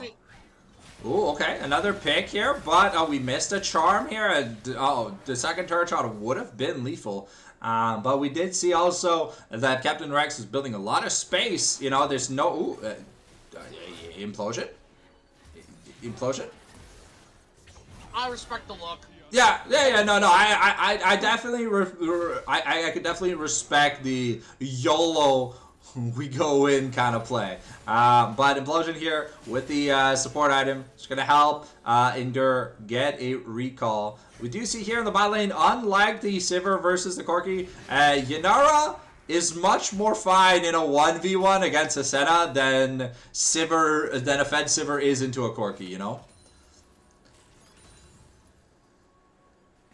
Because if ever Senna walks up, you know, you can press the W on Yunara, and you can walk away. The World Ender is available now. I think we're, if I'm not mistaken, we're probably going to see an Eclipse or a Sundered. Okay, and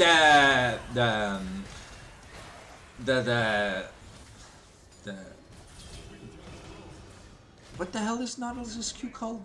Yeah, Dredge Line. Okay, it's Dredge Line and Death Charge. Yeah, I always get those two mixed up for some reason. But yeah, no, it's a good play here by Death. It sucks that he did pick up the money. Captain Rex could be in trouble. Has the World Ender, but the Flash here. Shadow Dash. Okay. I'm pretty sure Captain Rex dies here.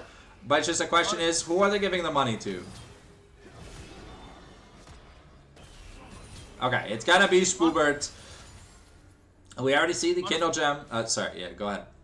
I mean, he bought a lot of time. If I was able to get Dragon Thought, maybe look for a cheeky invade on the blue buff. Looks like, yeah, that's actually gonna be the plan. Yeah. So, it was a Chem deck first, so we are gonna have a good soul this game. Confirmed. Yeah, this Udyr pick so far, it's middling success. It's not as insanely successful as the Scion was. The Scion was just, oh, okay, Spoobert. Ooh, not able to get that execute. Feels bad, man. The nuke coming out from Endure here, but Vi is looking. Okay, we get the Stand United. Everything's gonna miss. And use the Cease and Desist to keep Implosion under the turret. It's a 1-for-1 right now on the junglers. But Juicebox could be in trouble. Yunara does do an insane amount of damage. She has the Sayana KO. Transcended just now, but Shen really good. The Spirit's Refuge gonna block a lot of damage, and Juicebox should be able to finish this off. Honestly, well fought from both sides there. Yeah. I do think that actually just had a slight edge there. A bit more impactful ults were up. A lot more was burned on the Tahm Kench than on the Nautilus. So there was still the Senna ult was technically still available by the time that Implosion died. Okay. Yeah,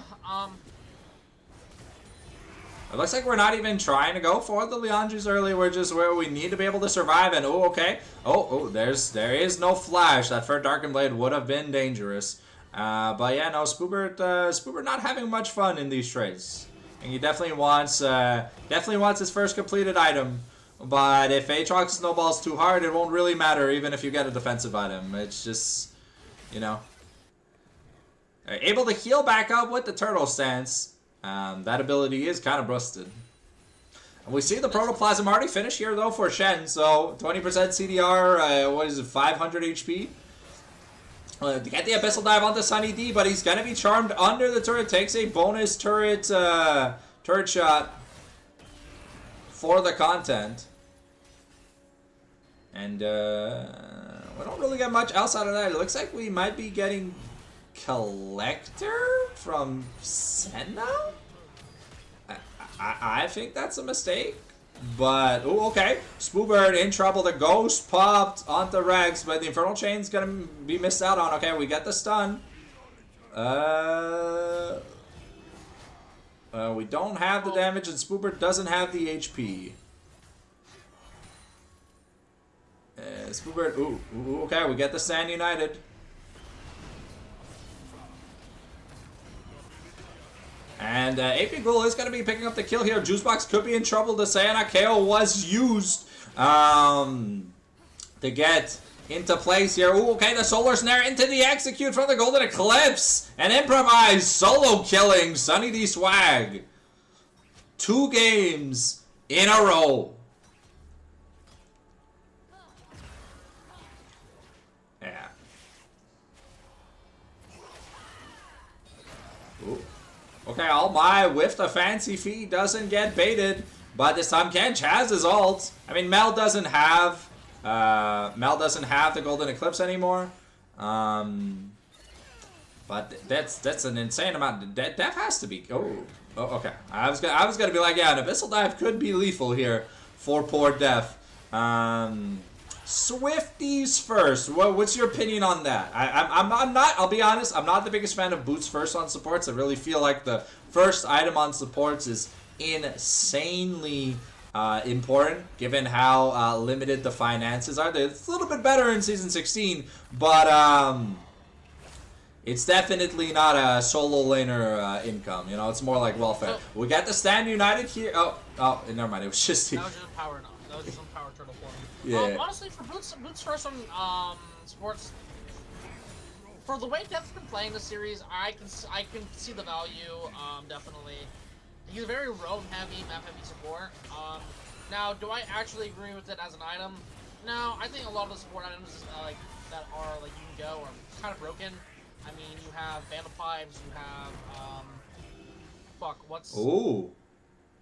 Does Spoobird live here? No, he does not.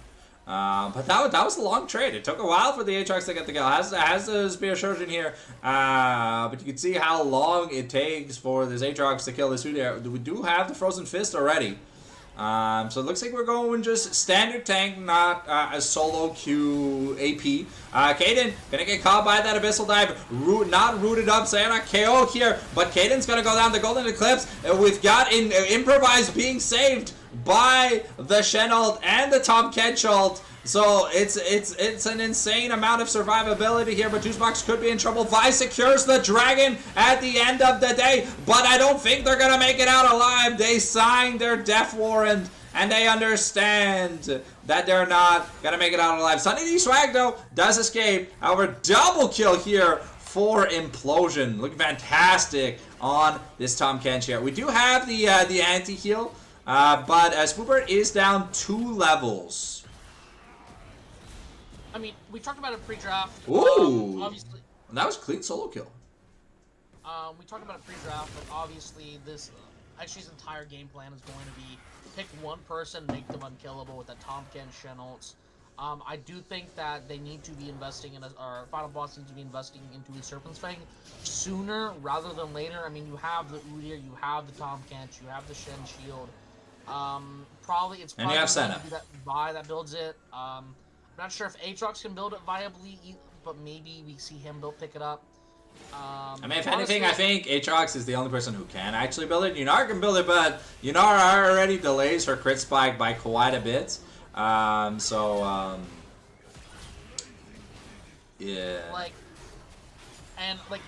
Tom Kench getting those 2 kills isn't even that bad either. Tom Kench is because the Heartsteel is gonna be super good here for Tom Kench. Yeah, he scales really well with the gold. I think that the play they just made, while the gold deficit isn't that bad, I think it might have potentially been game losing here. We've also swapped Mel and Endure. Mel and Juicebox here. So that Senna can get a little bit of free farming here. Okay, Captain Rex, kind of getting teased and tugged along the way. Has built his anti-heal, because, the Udyr, if you don't stop the healing, gets an insane amount of healing. Though, the shield is what gives really good value here to the Udyr ability. Okay, the Abyssal Dive. Tom Kench finds Captain Rex, is gonna devour him from under the turret. With a turret shot, it's gonna be enough. Spoobird picks up another kill. Captain Rex, he's trying, but he's not seeing the metrics of success that he needs to right now. We've got double Blackfire torches here in the mid lane. Collector already done, and another Executioner's Calling here built, this time by Senna, so we're probably going to see the Mortal Reminder. I mean, Aatrox, Vi is already a lot of healing. Okay. Okay, we got the Stand United here onto Juicebox with the Dawning Shadow, so it's going to be really hard to kill Juicebox. Okay, the Nautilus ult, we're committing a lot. But 8-Bit Ghoul finally going to go down. First turret also does go down. And the Abyssal Dive gets cancelled. Implosion could be in trouble here. It's good that we're giving Kaden all this money, because he's definitely going to need the firepower to beat through this front line. Shen was doing pretty good, but keep in mind that with the items he had no resistances. So, I think that was a fantastic plan from Final Boss, a really good way to turn the game back in their favor. I mean, obviously we see Shen under tower, like, yeah, that Stand United's gonna be up. Senna has, like, I think it's 1,500 health currently at the stage, so if they're able to just land a single dredge line on her, she's going to die more often than not. Tower is at 1, they made a fantastic play on the bot side. All they lost was a top turret, and they're gonna get Herald off of it. So yeah. I think overall it's like That's pretty good value, yeah. Okay, and they're giving it to Rex so that he can continue winning this 1v1 when it's a 1v1. We see a little bit of a switch up here in Caden's build. Oh, okay, gets caught by the Abyssal Dive here. Could be in trouble. The Devour not going to be used because it hadn't come off cooldown. Implosion in trouble. Okay, we got the gray skin, but now Death could be in trouble. One auto attack away from dying. And no, okay, it's the Tongue Lash that's going to be able to pick it up. We get the Runan's kill here from Caden onto Implosion, and Spooper gets the solo kill again. Captain Rex really not enjoying this Wingborn Storm. Oh, okay, this Ana-KO gets popped. 3-hit passive, let's go. Well, Mel has a collector. It's called her passive. Unfortunately, Caden was doing a shit ton of damage, but Refract does block like 2 to 3 auto attacks, and that's enough to just proc the Mel passive at the end of the day. All My here, looking to secure his own red buff. We've got Chemtech Dragon as, we've got Mountain Soul as our soul this game, which is actually going to be fantastic for the side of XG Lightning. But it does look like we want to contest this Dragon. 8-bit Ghoul and Implosion are looking. Okay, we got the knock up here on Def. Spoobert is here as well, looking to scare Levi away. If you kill the jungler, they can't smite it. We get the taunt, Dawning Shadow, and yeah, Spoobert is gonna melt. Now it's jungler versus no jungler in the pit. Okay, we're going to dive back in with Implosion, though he is just level 8, forced to flash here. The Shadow Dash not going to be able to find anybody. We get the Tongue Lash now, maybe. Okay, Def going back in with the hook. Sunny D Swag finds the charm onto Implosion. The sweet spot is enough, and now Caden is melting. Improvised. Truly picking up a lot of damage. Has the Seekers just to play it safe. But you do see that Ruby Crystal, so you know he's building a Leandries. Honestly, really well played from XG. I mean, I don't think that Dragon should have been started. You just had your 80 die mid. Senna's coming up way more. Okay, Captain Rex gonna use the Herald just as a taxi. Oh, Death could be in trouble here. No. A really nice dredge line into while breaking the Celestial opposition does mean that Death gets to live. Ooh. Okay, we get the ghost here from Spoobert. We're popping the Nos button, as I like to call it. Okay. We've got the Stand United from Shen, and now Captain Rex is gonna be in trouble once again. Just getting melted here. There's no turret to take in this top side, but this Aatrox is starting to not enjoy his time. Ooh, and the Tomcat almost steals that blue with the Tongue Lash, but Caden here should look to maybe take this mid-outer.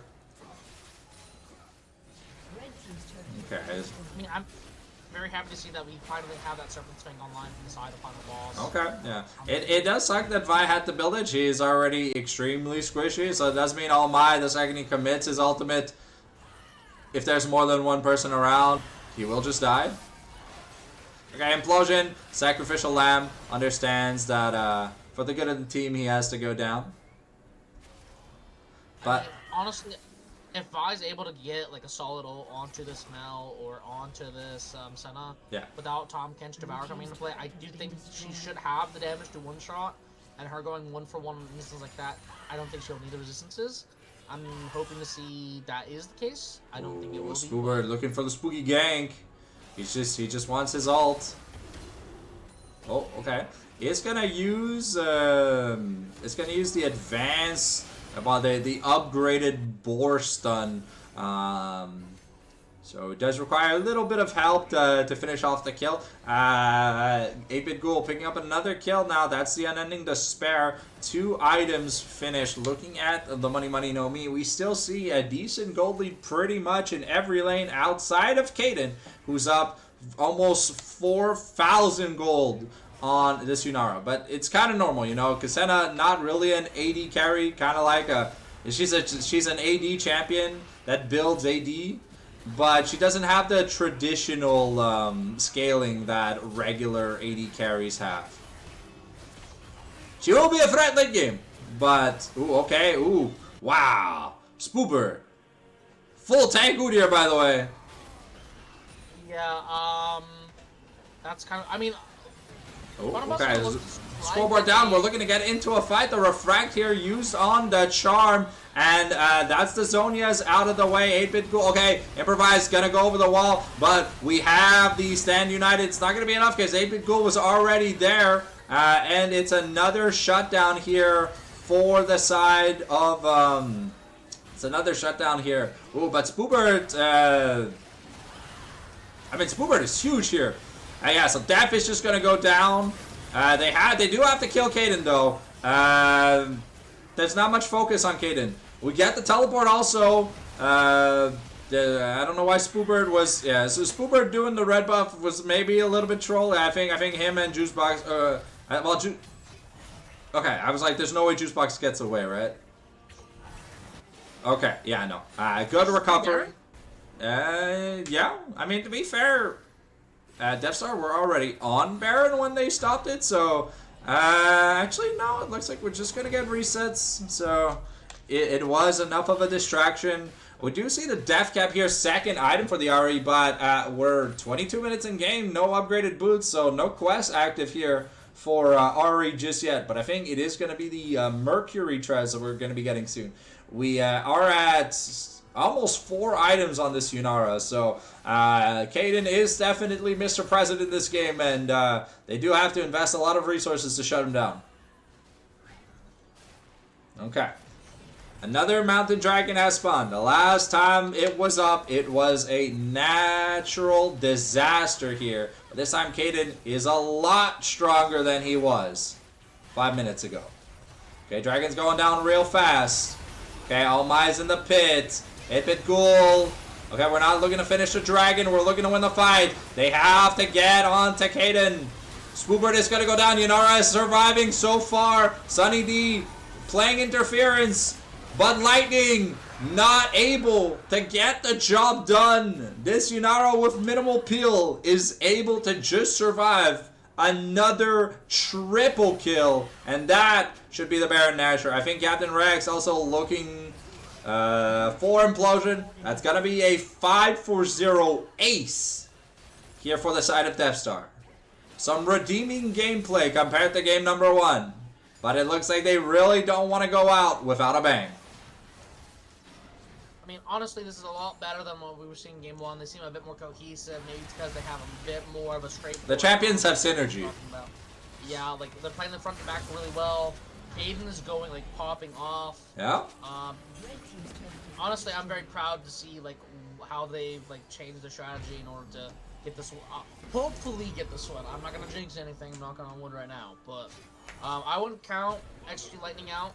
So far, they've played really well. If there is ever a team fight where Yunara, who's about 80% of the budget for the team, just dies first without popping off, Deathstar do not have any realistic damage.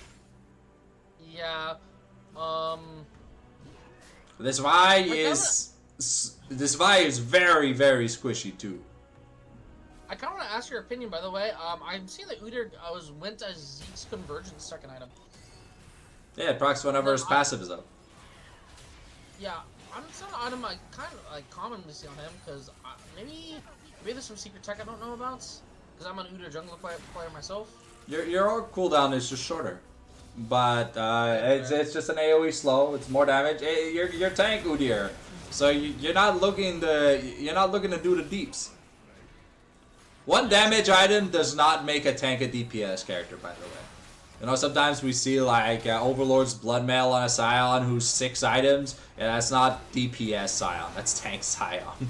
Okay, Spoobird though, really looking. You see, the slow is nice here, but Spoobird is just gonna get taken down. That anti-shield here from the Vi really coming in, really making it so that that turtle stance has a lot less value. We're scoreboard down here as we get ready. You see these baroned up cannon minions are destroying the turrets.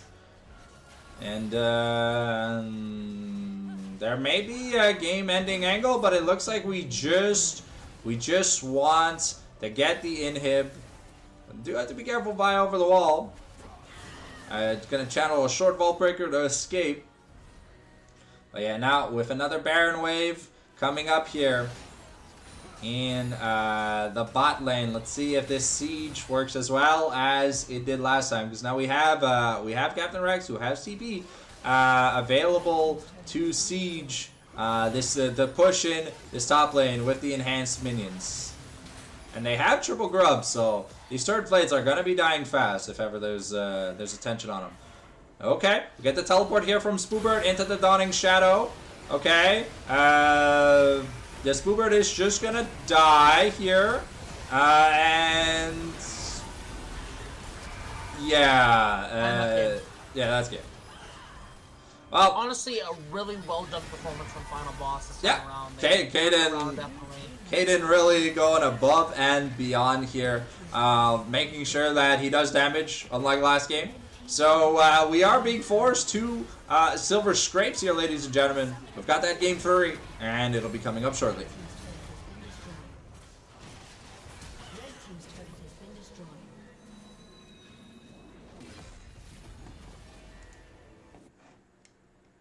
Alright.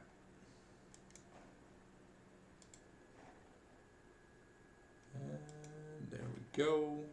Let's get that music back on. So if we got the game 3 draft, spectator, this draft cam. Alright.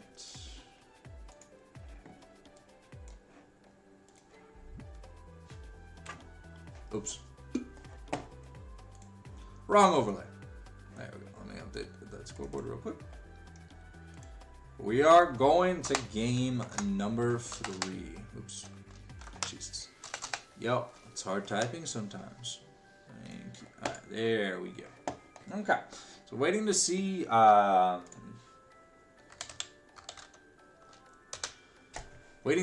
who goes where. And I'll be honest, I like the Team 1 draft from Lightning a lot more than the Team 2 draft. I feel like the Team 2 draft, there was a little bit too much eggs in the Senna Mel basket. The we win at like 95 minutes comp. And even though they had some plays that looked kind of good, it felt very shaky. In Game 1 comp, it felt more traditional, you know.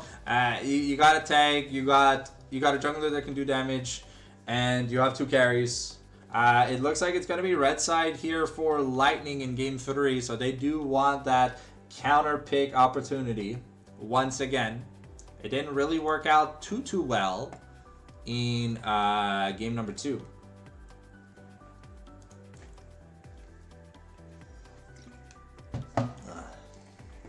There's some meat writing here by Rev in the chat. I have no clue what you're referring to. I have Shadow Play open, but I'm not gonna expose you.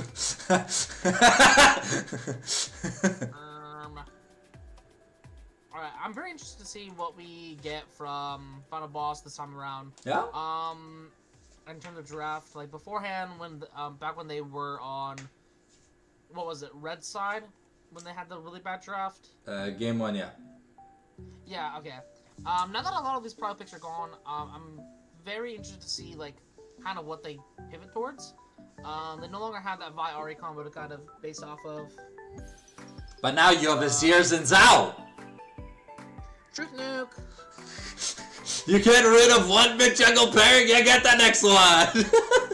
And to be fair, I feel like what's his name? Sunny D has not been having a good series. He's been losing the 1v1s. He's been behind on CS. He's definitely not the spotlighted carry this series. So I think they just need to get him on something comfortable. Less playmaking, more easier ease of execution, and put almost all the focus on Kaden. Because Kaden showed on that Yunara, like he solo carried that game. Multiple triple kills into almost a quadra kill, and then it was over. Honestly, okay, I know you guys had a bang-up series. I do think that Sunny D-Swag has a lot more potential. He just hasn't been given the chance to show. Kaden definitely is. Okay, so he's not Yamcha, right? What? He's not just Yamcha. If you watch Dragon Ball, you know who Yamcha is? No? Am I too old? I might just be like uncultured. Yeah. Yeah. Shit happens. But like, what was I saying?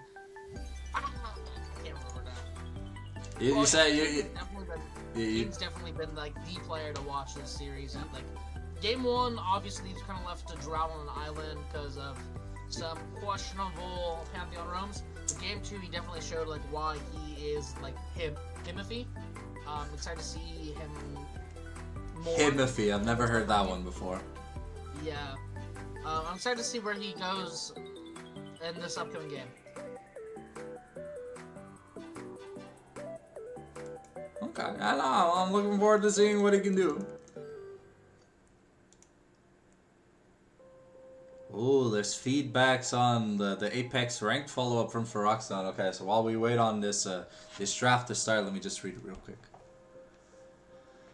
The ladder has...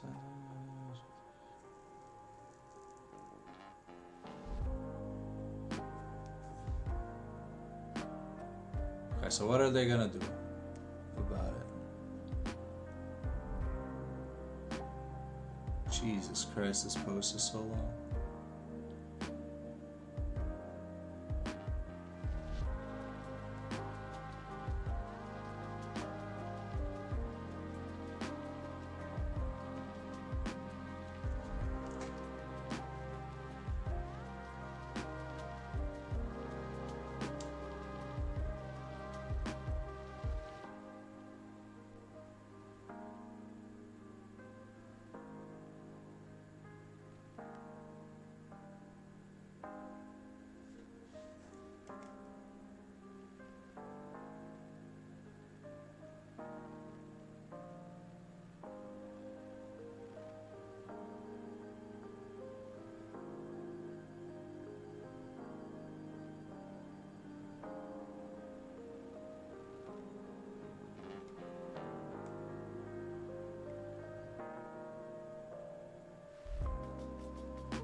Okay, looks like they are ready for draft.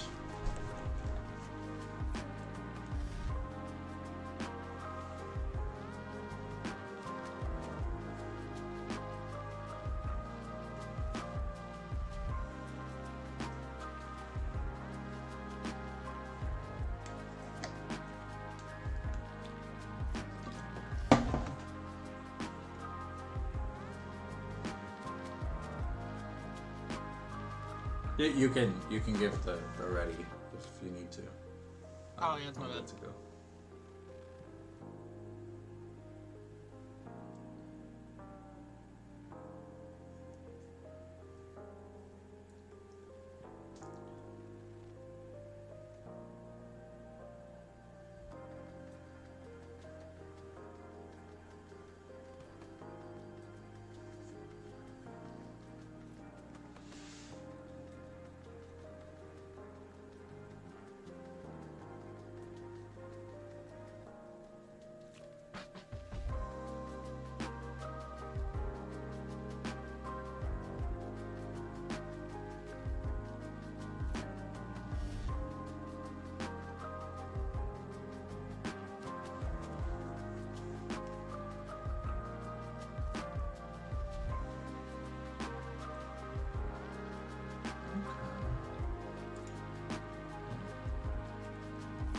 lot of corporate hoopla is what I'm getting.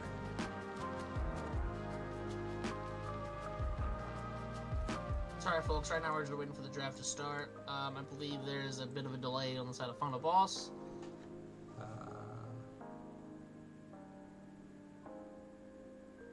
Okay, looks like the draft is ready. I'll continue reading afterwards. Alright, so let's see if the bans change any somewhat. Last time in game number 2, the big difference that we saw was that the Jarvan ban was adapted early on. This time though, the Diana ban has been skipped, at least for now. The Zaheen ban was banned first instead of second. So maybe we're looking at a change in either ban order or a change in champion priority. So we've seen Diana Viego banned a lot against Kaiser.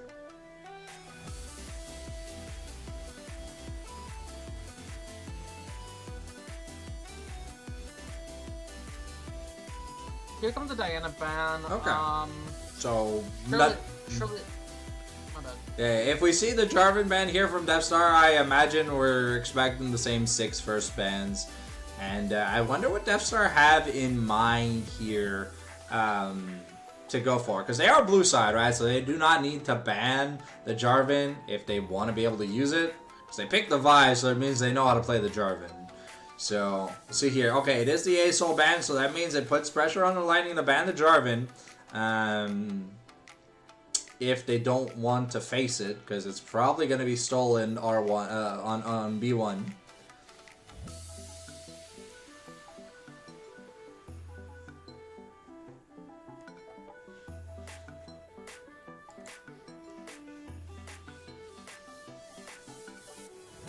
Okay, it is the Viego ban. Okay, so the Jarvan is open. Is it what Deathstar want? No, okay, they are going to take the other side of the matchup. They're going to pick up the Xin Zhao. It does leave weakness for the Wukong to just sneak in if that's something that Ghoul plays.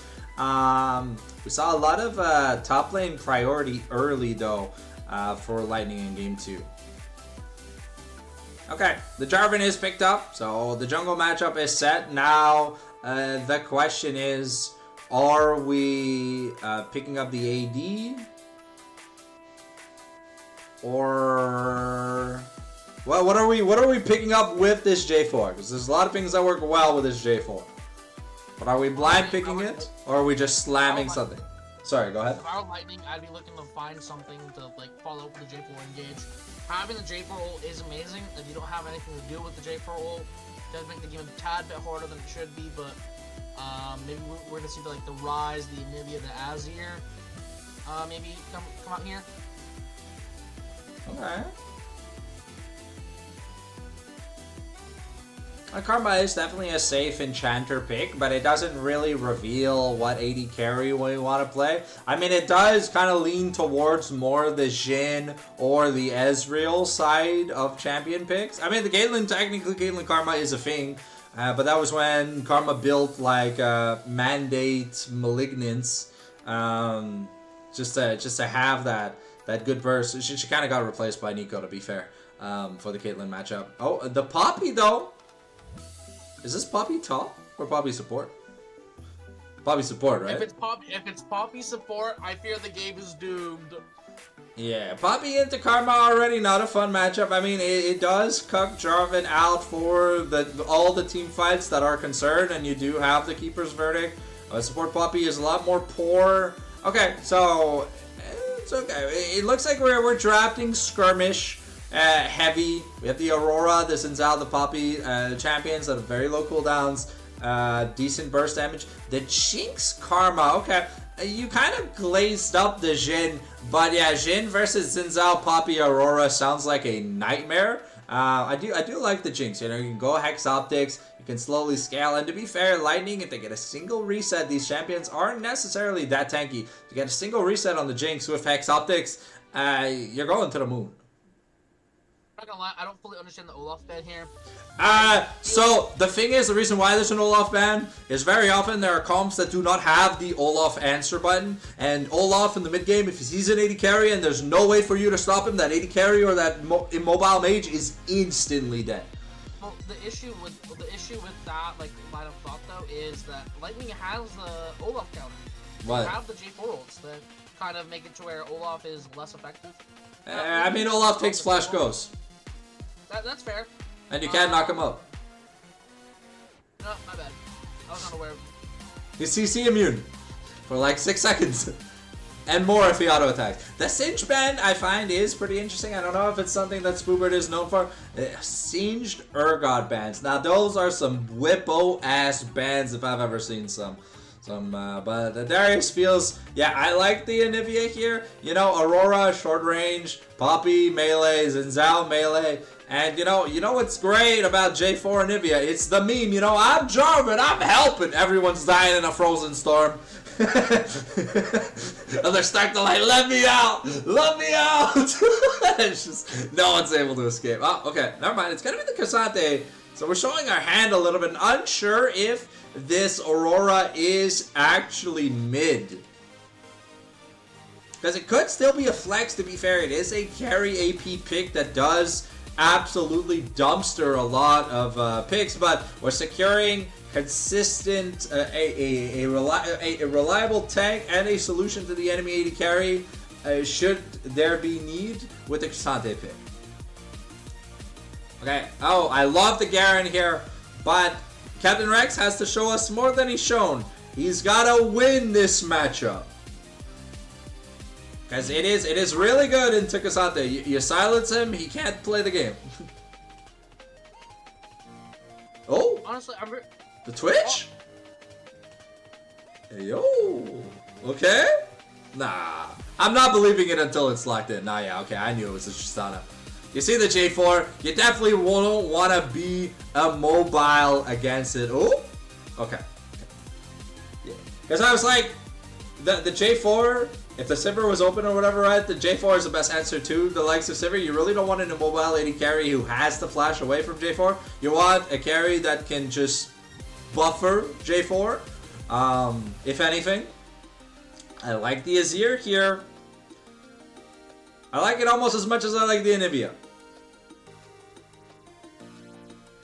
It definitely does give more playmaking agency, but the Anivia brings stability in team fights. It means that the Poppy and the Zinzal just can't randomly jump in. Also, Tristana can't just rocket jump for free, you know? Because if you rocket jump into an Anivia stun, you're dead. Oh, sorry, go ahead. You can yap now. I'm done. Sorry, make sure you chew your food. So, like, actually, Lightning definitely has the zone control needed for all of these objective takes. I mean, they have the Jarvan EQ ult, they have Jinx traps, they have that Cassante that can just hold that space for so long. I mean, he will not yield.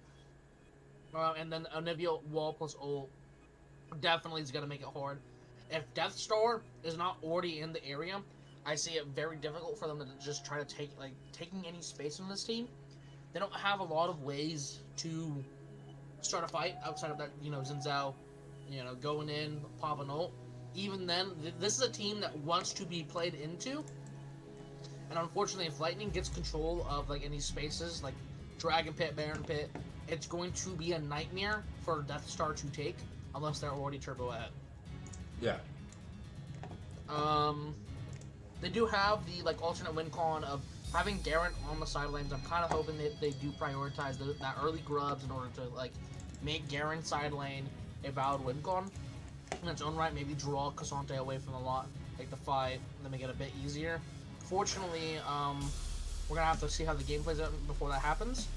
But overall, I like Lightning's draft to tap it more here. It's a bit more simple. I mean, you play for Jinx resets, control space. I do think Deathstar's gonna have a harder time playing this game than Lightning. It's gonna be down to execution. There's a lot of pick potential here from the side of Deathstar, you know, and they're relatively squishy here on the side of Lightning, but they do have some really good peel options. You got the Flag and Drag, you got the shield, the Flag and Drag from J4, you got the shields from Karma, you got Cassante, and you have Anivia with the wall and the stuns, so, and the ult to build space. So we'll have to see who's shown up on the day, because there's no more extra games. This is the last game we're getting tonight.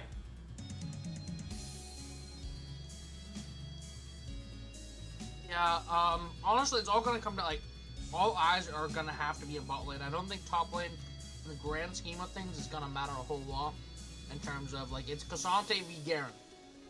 Like, yeah, Cassante gets ahead. We've all seen the meme, Showmaker getting, like, turbo pissed off and tilted, crashing out, but, like, it's going to be Garen's job to keep Cassante from being able to one-shot our Tristana. But at the end of the day, it's going to be this Tristana v Jinx that we're going to have to be looking for in these fights. Yeah. So 2 hyper carries. We saw Kaden win game 2. We saw what's his name? What's the AD carry name? Box. We saw Juicebox win game 1. We saw Kaden win game 2. So now who's gonna be the clutch factor in the bot lane? To be fair, I think Implosion did more than Juicebox did game 1 with that Thresh. But I mean, December was a recipient of a lot of money. Yeah, I mean, a sports job is kind of a thankless one. I do think that Juicebox Thresh is a big part of what made that bot lane work. But we're gonna have to see if, like, the bot duo of Juicebox and Implosion is able to make that magic happen again for this 3rd game. Yeah.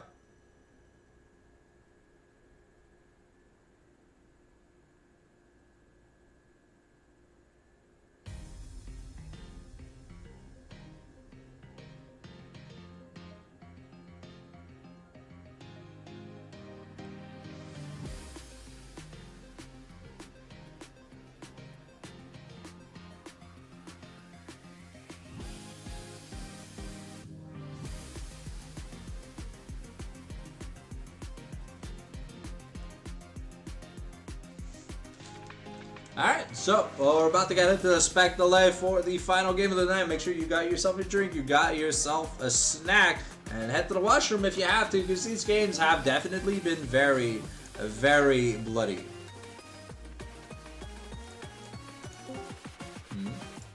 Apologies, I was having some technical there. I'm actually going to grab water real quick. Sounds good.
Alrighty, there we go. We're about to get into the game. So, pray no issues. And let's see who's gonna come out on top. And it's game number 3 of the MSL Diamond League. We're back to having a kooky, crappy Ignite in the top lane. I'm gonna be a hater on non-teleport summoners in the top lane, and I will die on that hill.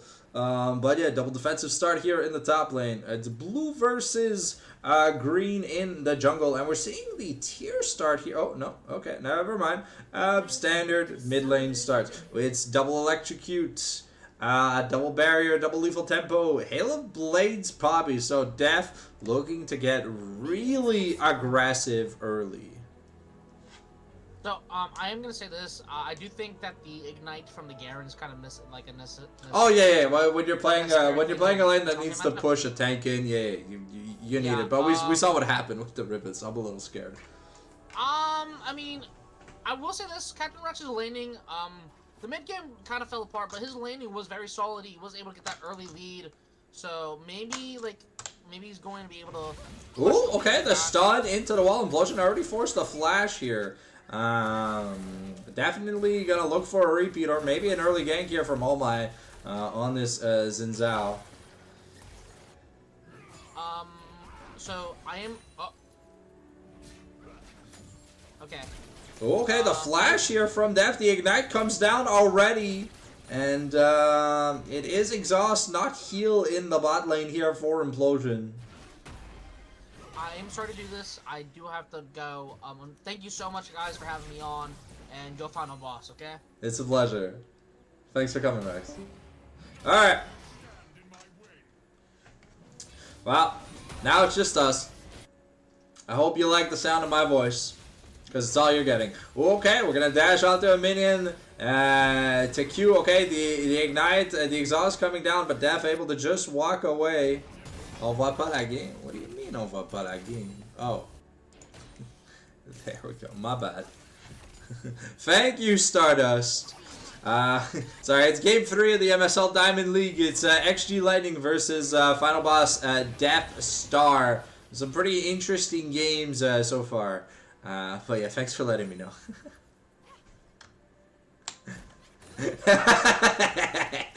The chat in all caps. Thank God I'm paying attention to that. Sorry, I thought we were already on the other source here. Okay, so the aggression's calmed down a little bit from Kaden and Def. They're getting pushed in a little bit.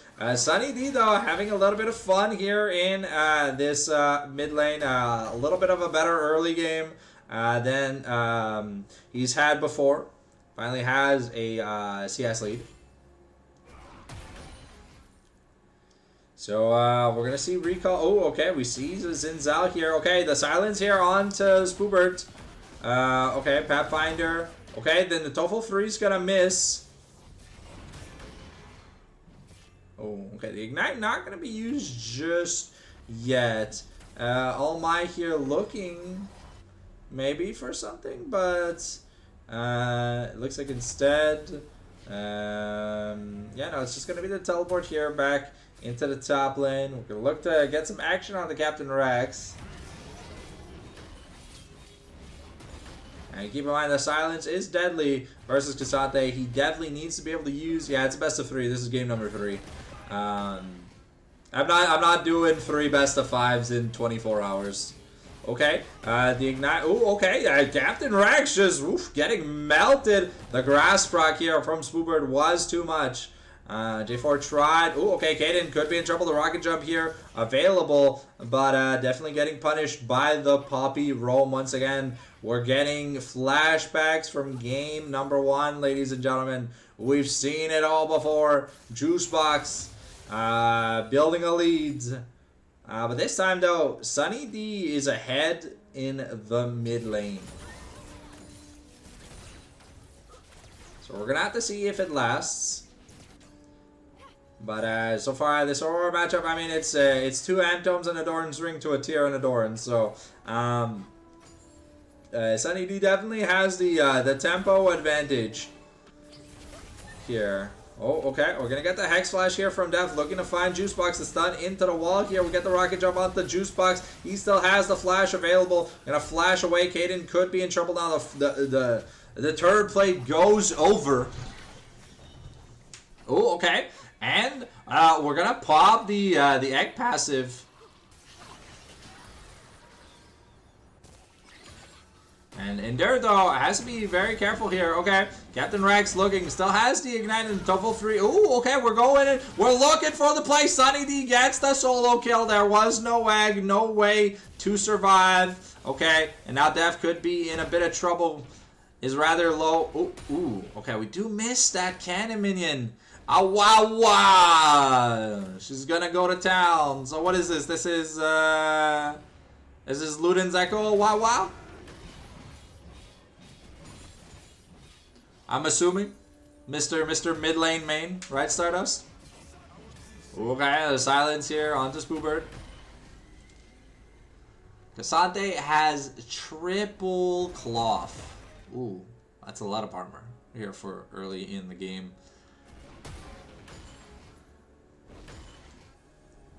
Okay.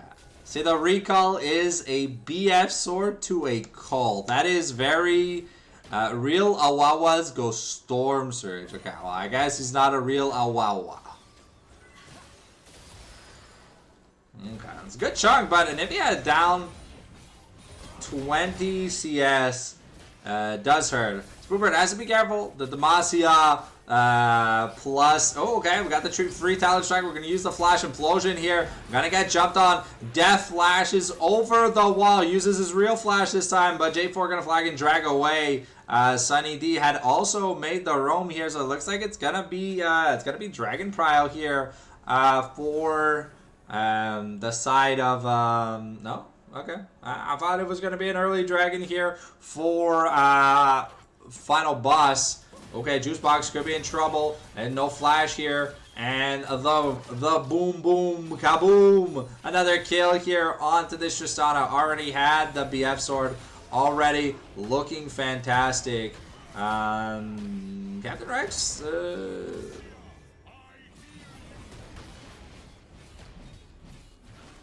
Okay, we're gonna miss the Tofos. Scoobird is taking some damage. Looking to go the Winter's Approach build here on Cassante. But yeah, Anivia down a lot of money right now. Okay, Scoobird.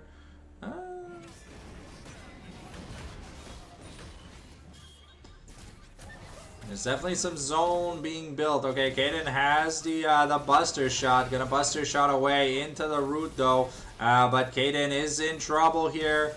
Ooh, no level 6 here for Juicebox. So that means Kaden gets to live without having to use the barrier though.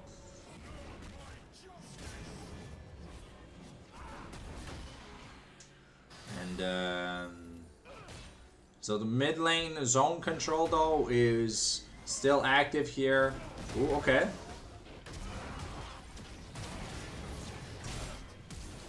Oof. Another clean solo kill here. The Ignite Flash comes out versus the Flash, but the true damage here from Greg of the Santé gonna be enough to pick up another clean solo kill. Looks like we are going, what is this?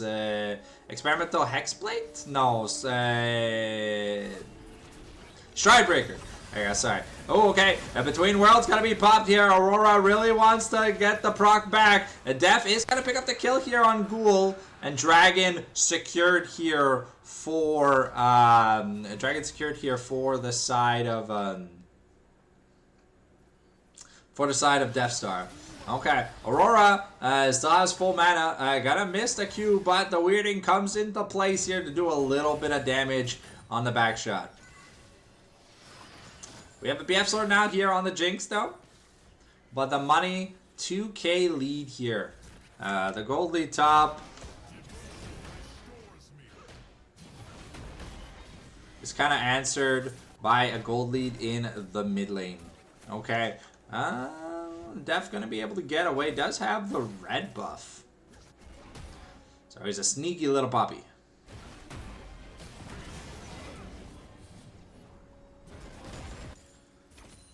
Okay.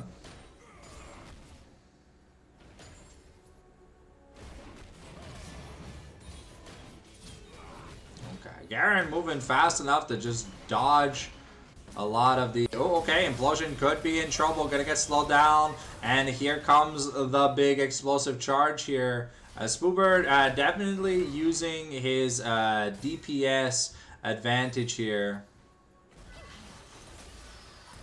Yeah, and they're not having the best of games here. Ooh. Okay, I thought the Super Mega Death Rocket could have maybe done more. All My here looking to probably gank. The Crescent Guard forcing the rocket jump here. And now we're gonna catapult the Jinx away. Juicebox has to be a little bit careful. Okay, Death is gonna go down, shut down the Jinx. She's getting excited. Jarvan pops off, and that's gonna be a double kill here. Garen and Cassante trading 1-for-1 here in the top lane. Shutdown does no shutdown though, but some decent monies over to the solo the AD carry and mid laner here for XG Lightning. Ghoul maybe was looking for something. Oh, okay. I'm gonna get chunked a little bit. It is Luden's Echo. Here first on the Aurora. We are component maxing here on the Cassante. Double chain vest.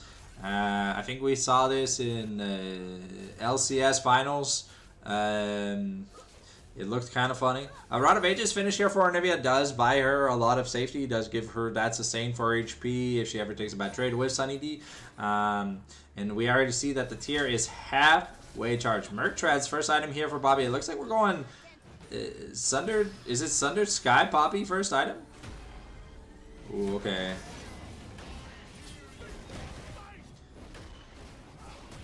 Okay, Spoobert is definitely hurting Captain Rex.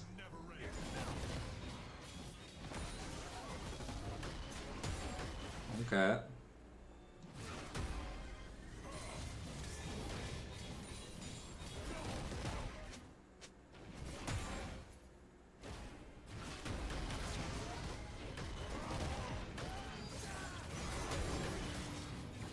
Ooh, okay, no ult, but it looks like Captain Rex just gonna have enough damage to get the kill. Anyways, I think Cassante did not have the all-out to commit, but see what he does end up picking up.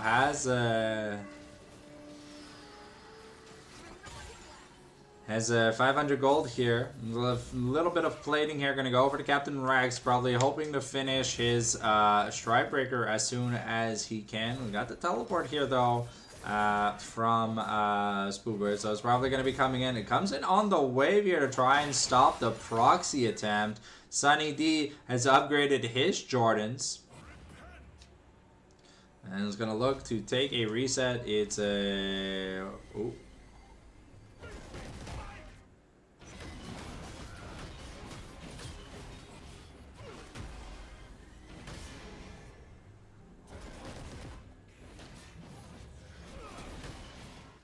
Okay. I'll trade a bit of wave presence here for some damage, but I mean Captain Rex was looking to take a recall. I don't think he's gonna be left to recall if he recalls in front here of this Cassante. Okay, AD carry bot lane quest completed now. And we're looking at maybe setting up a dive. It's 3v3 Sunny D Swag looking at the potential roam.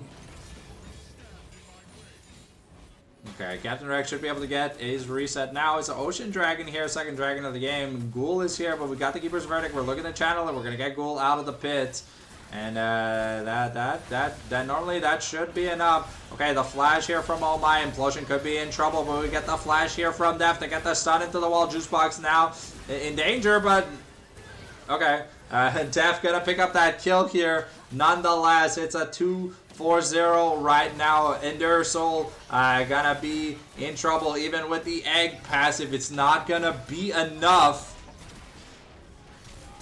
And Spoobird here. Ooh, okay, we're gonna miss an Atofo strike, so that does mean Captain Rex with the is able to just Nuka-Cola this Cassante back to the Fallout Vault.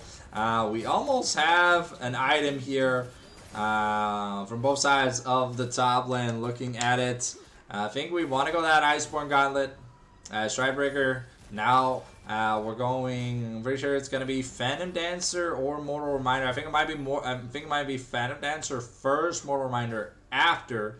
It looks like we might be getting a Shadow Flame here from Sunny D Swag as the second item. Okay, Serpent's Fang already built by Poppy. The flash away from Sunny D, a really good bunny hop away. Flag and Drag not gonna connect. Got the Sundered Sky on both junglers, Wild Arrows on both junglers, and it is a mandate here on the Karma. We definitely do have an insane amount of bursts. Ooh.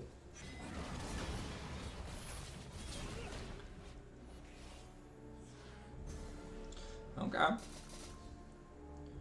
So moving into this mid game, we have a Cloud Soul. Turret goes to the Tristana, who's pretty accelerated. All My looking to get the gank here onto Spoopert. Forces the flash with the Wind Becomes Lightning. A big goal is here. Yeah, Sunny D is stuck between a rock and a hard place. Big shutdown though, 600 gold. Given over now. Daff here looking for that play here on the juice box. He's gonna pick up the kill too. This physical Poppy support, physical damage Poppy support definitely does have its advantages. Yeah, Daff is just gonna get shut down though in exchange. Rift Herald is taken. Kaden gets knocked up here, has the flash, but is now also just gonna die to the Anivia. Another big shutdown going down. Both shutdowns going over here to the Anivia. So the Anivia that was behind is now even and almost has the 2.5 item mark. A big goal looking to get the knockup here on Captain Rex, but he's a little bit too fast to get caught. Archangels finished up, and now we've almost got our Jordans here on the Anivia. Okay. Captain Rex looking for a devious. Okay. Is it gonna be enough? Yeah, it is true damage, so it doesn't matter. Even if you press W, you're just gonna get smited. Captain Rex starting to build up a decent lead here in this top lane. 1400 gold up, 30 CS up. And yeah, this Garen is going to be pushing Cassante shit in. It looked good early here from Spoobert, but unfortunately, those few solo deaths in the 1v1 it caused a lot of issues. We've got the Rift Herald charging in the mid lane, and there's all forced to flash away. Oof. Okay, yeah, Herald charging the mid to take the turret, and now we're Herald charging at the inhib to get that guaranteed money. And the Jinx definitely behind in terms of tempo, almost 2,500 gold behind. So it's going to be a while before that Infinity Edge comes online here for the Jinx. Justana already planning her third item. Probably going to be Flicker Blade if I had to guess. But we'll have to see. Last Whisper is what's picked up here for the Jinx. So we really want to be able to do that extra amount of damage. If anything, I think maybe it's going to be Phantom Dancer here on Justana. I don't know. Dust, what do you think? Think it's going to be PD? Or do you think it's going to be like RFC or Runans? Okay. Captain Rex does a lot of damage. His Spoobert is tanky, but the silence is... Oh, okay. Oof. Wow, did you see that? That heated turret shot plus the max W damage. Spoobert basically one-shots Garen from half health. Phantom Dancer picked up here for Garen. But that is going to be Cloud Soul Point here picked up. In exchange of that kill. It was a 600 kill bounty, so it was some good money no me, and they are looking to pick up maybe this bounty, but they don't have no grubs. They are just some scrubs. And yeah, Karma, Cassante, definitely not the, hey, we look at a turret, they explode duo. We've even got the teleport here from Garen to try and get something out of it. We're gonna get the recalls away. Down to just one plate. Bounties are maxed right now. So if you claim a bounty, they'll disappear. I think, yeah, bounties haven't been announced that they're leaving soon. So Shadow Flame picked up here for Aurora. Baron Nashor has spawned here. We almost have the Black Cleaver on J4. Almost have the... we really need to get something out of this tier, because if not, it'll just been a bit of a waste of money to have built it. Okay, Spoobert is 2 levels down here.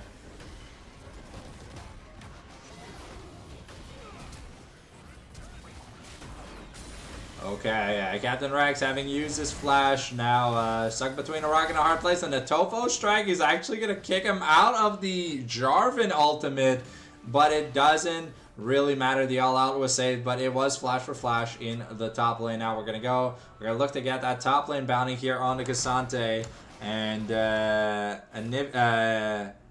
wait, who picked up the kill?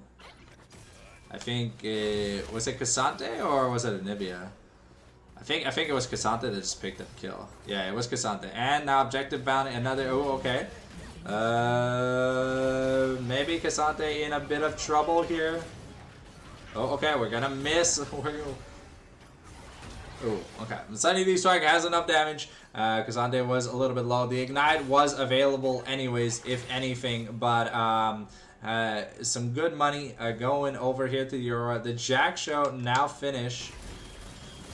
Are we not going to Fimbulwinter? Anivia is pushing the wave in. But because now we see the Jinx on the map and the play that happened top lane, it's going to be a Baron here for... it's going to be a Baron here for Deathstar. Bounty has been claimed. 2 turret bounties were claimed. Endure here... okay, the Keeper's Verdict here being channeled, and it's the Cannon Minions though. Oh, okay, they do not have enough damage. There wasn't enough champion auto attacks to keep up the Void passive.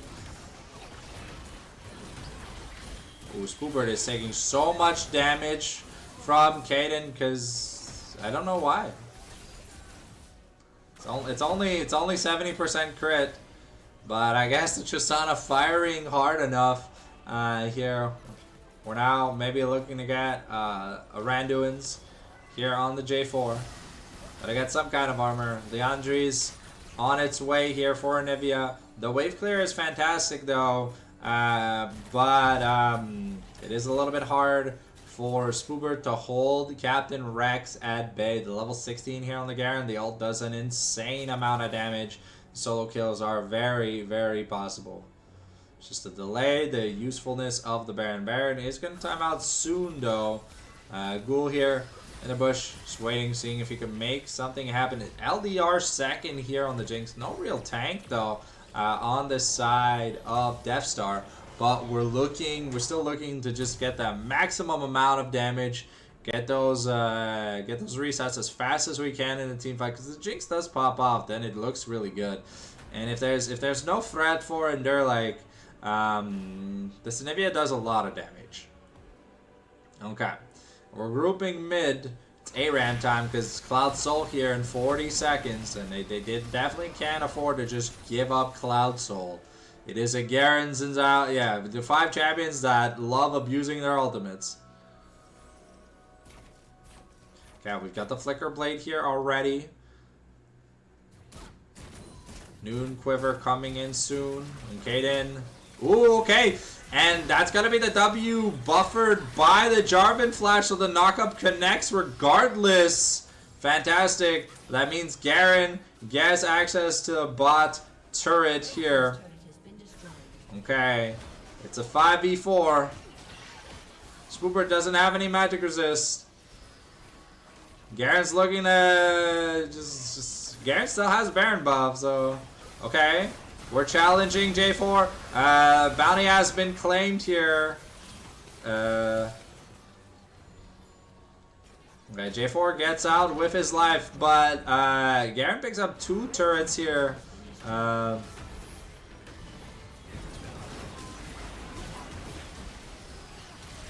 Okay, and Captain Rex going down would be huge here. And yeah, indeed he does go down, but that is two in-hit turrets gone, an inner turret as well. So there's 3 turrets left between Deathstar and the reverse sweep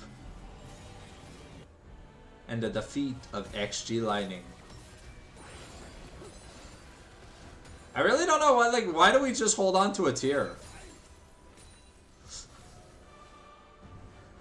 I feel like Fimbulwinter could have been good, because, I mean, you're going to practice shield pretty often, but I guess it's because you never really build a second mana item that you never get the true value out of it. Leandri's 450 gold away here for Improvise on the Anivia. Should have it after this next wave. Shojin picked up. Surprise there was not the armor pen item, but I guess the Garen really wants to have more Qs. More damage, more safety. Okay, Death Cap almost finished here for Aurora.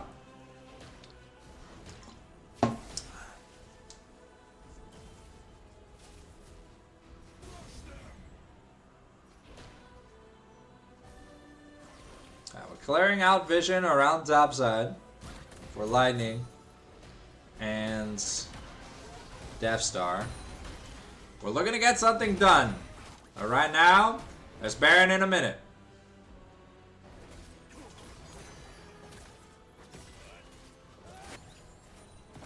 Ooh.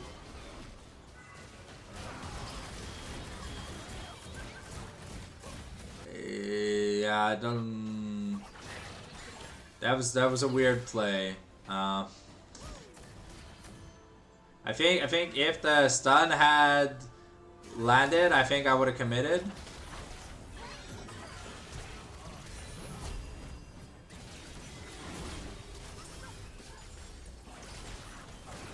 Okay, Sunny D Swag forced the flash here, but Captain D-Rex looking for that damage, gonna get the Olola snack bar nuke. Juicebox gets a kill though, but there's a push here in the top lane. We're looking to stop the... okay, we're not going to channel the Keeper's Verdict.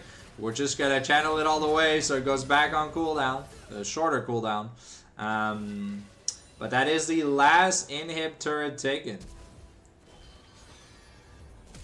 Ooh, Aurora's looking to come back. This could be... This could be game ending.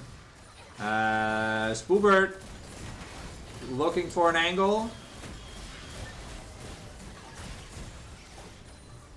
Ooh, okay, yeah, that Tristana really hurts. That was the Cassandre Flash. That should be Baron here for Deathstar. Leandri's finish. We finally sold the tier. Feels like we should have sold the tier ages ago. But yeah, we definitely need some anti-crit technology, because this Tristana is... Yeah, this Tristana is 100% crit when she recalls. We've got the IE now on the Jinx. And the Bruiser Poppy build definitely working out here in favor of Deathstar. Some key stuns. Zhonya's looking to be built here for Aurora. Death Dance gonna be coming in here for J4. Sorry, for Xin Zhao. Xin Zhao already has his Guardian Angel. J4 is looking to build his. Okay, another Cloud Dragon here. 30 seconds. It could be Cloud Soul. It could be not Cloud Soul. Okay, we're gonna have Flag and drag the Anivia away. Shutdown. Good shutdown. Giving money to that Jinx. The reset, but it's gonna time out. It was just the exhaust burnt. Okay. Spoobert is taking a lot of damage. And the wind becomes lightning. We tag Implosion. Okay, Captain Rex looking, but he's gonna get jumped on and just melted. The Jinx reset. But Juicebox has been tagged by Aurora's. Gotta be careful. Ooh, okay. The slow. Get forced to withdraw over the wall. No Poppy here for Poppy. Poppy just arrived. Okay. Okay. It's gonna be a second Cloud Dragon claimed and another big bounty. Still down 8,000 gold, but the team is putting in the work here. That's almost. I wonder what. I think that's gonna be Hex Optics here for Jinx as the last item. A little bit interesting to see it come last. But with that money, Jarvan getting close to his Guardian Angel, Cassante getting close to his Randuins, and we're looking to end the game on a high note here. So 7K gold behind, but if they're able to shut down this Garen, who's been a thorn in the side of the front line, it can definitely make a lot of things much easier to deal with. The anti-heal also picked up here for Ender. Kind of have the trinity of good items on Anivia. Still need 2 items to go, but Morello is definitely something that can see usage in an Anivia build. Juicebox is getting closer to his full crit, but it's only Kaden right now that has guaranteed crits.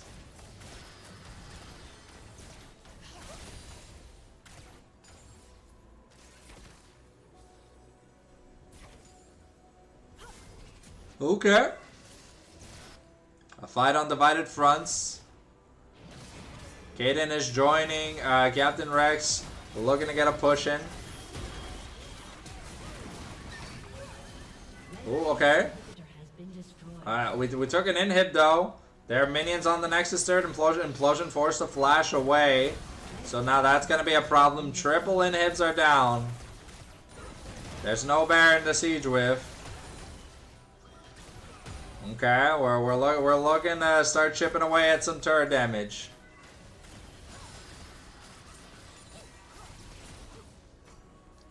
And this cannon minion is doing work in the top lane. Okay, we got the Randuins here for Cassante. Could be huge. Does give technically 30%. Oh, okay.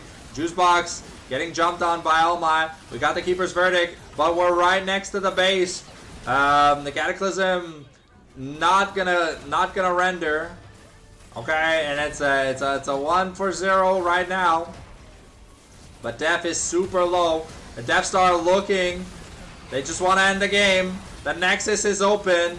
And now that's going to be the Anivia gone. They're looking to win the team fight. Implosion is going to die.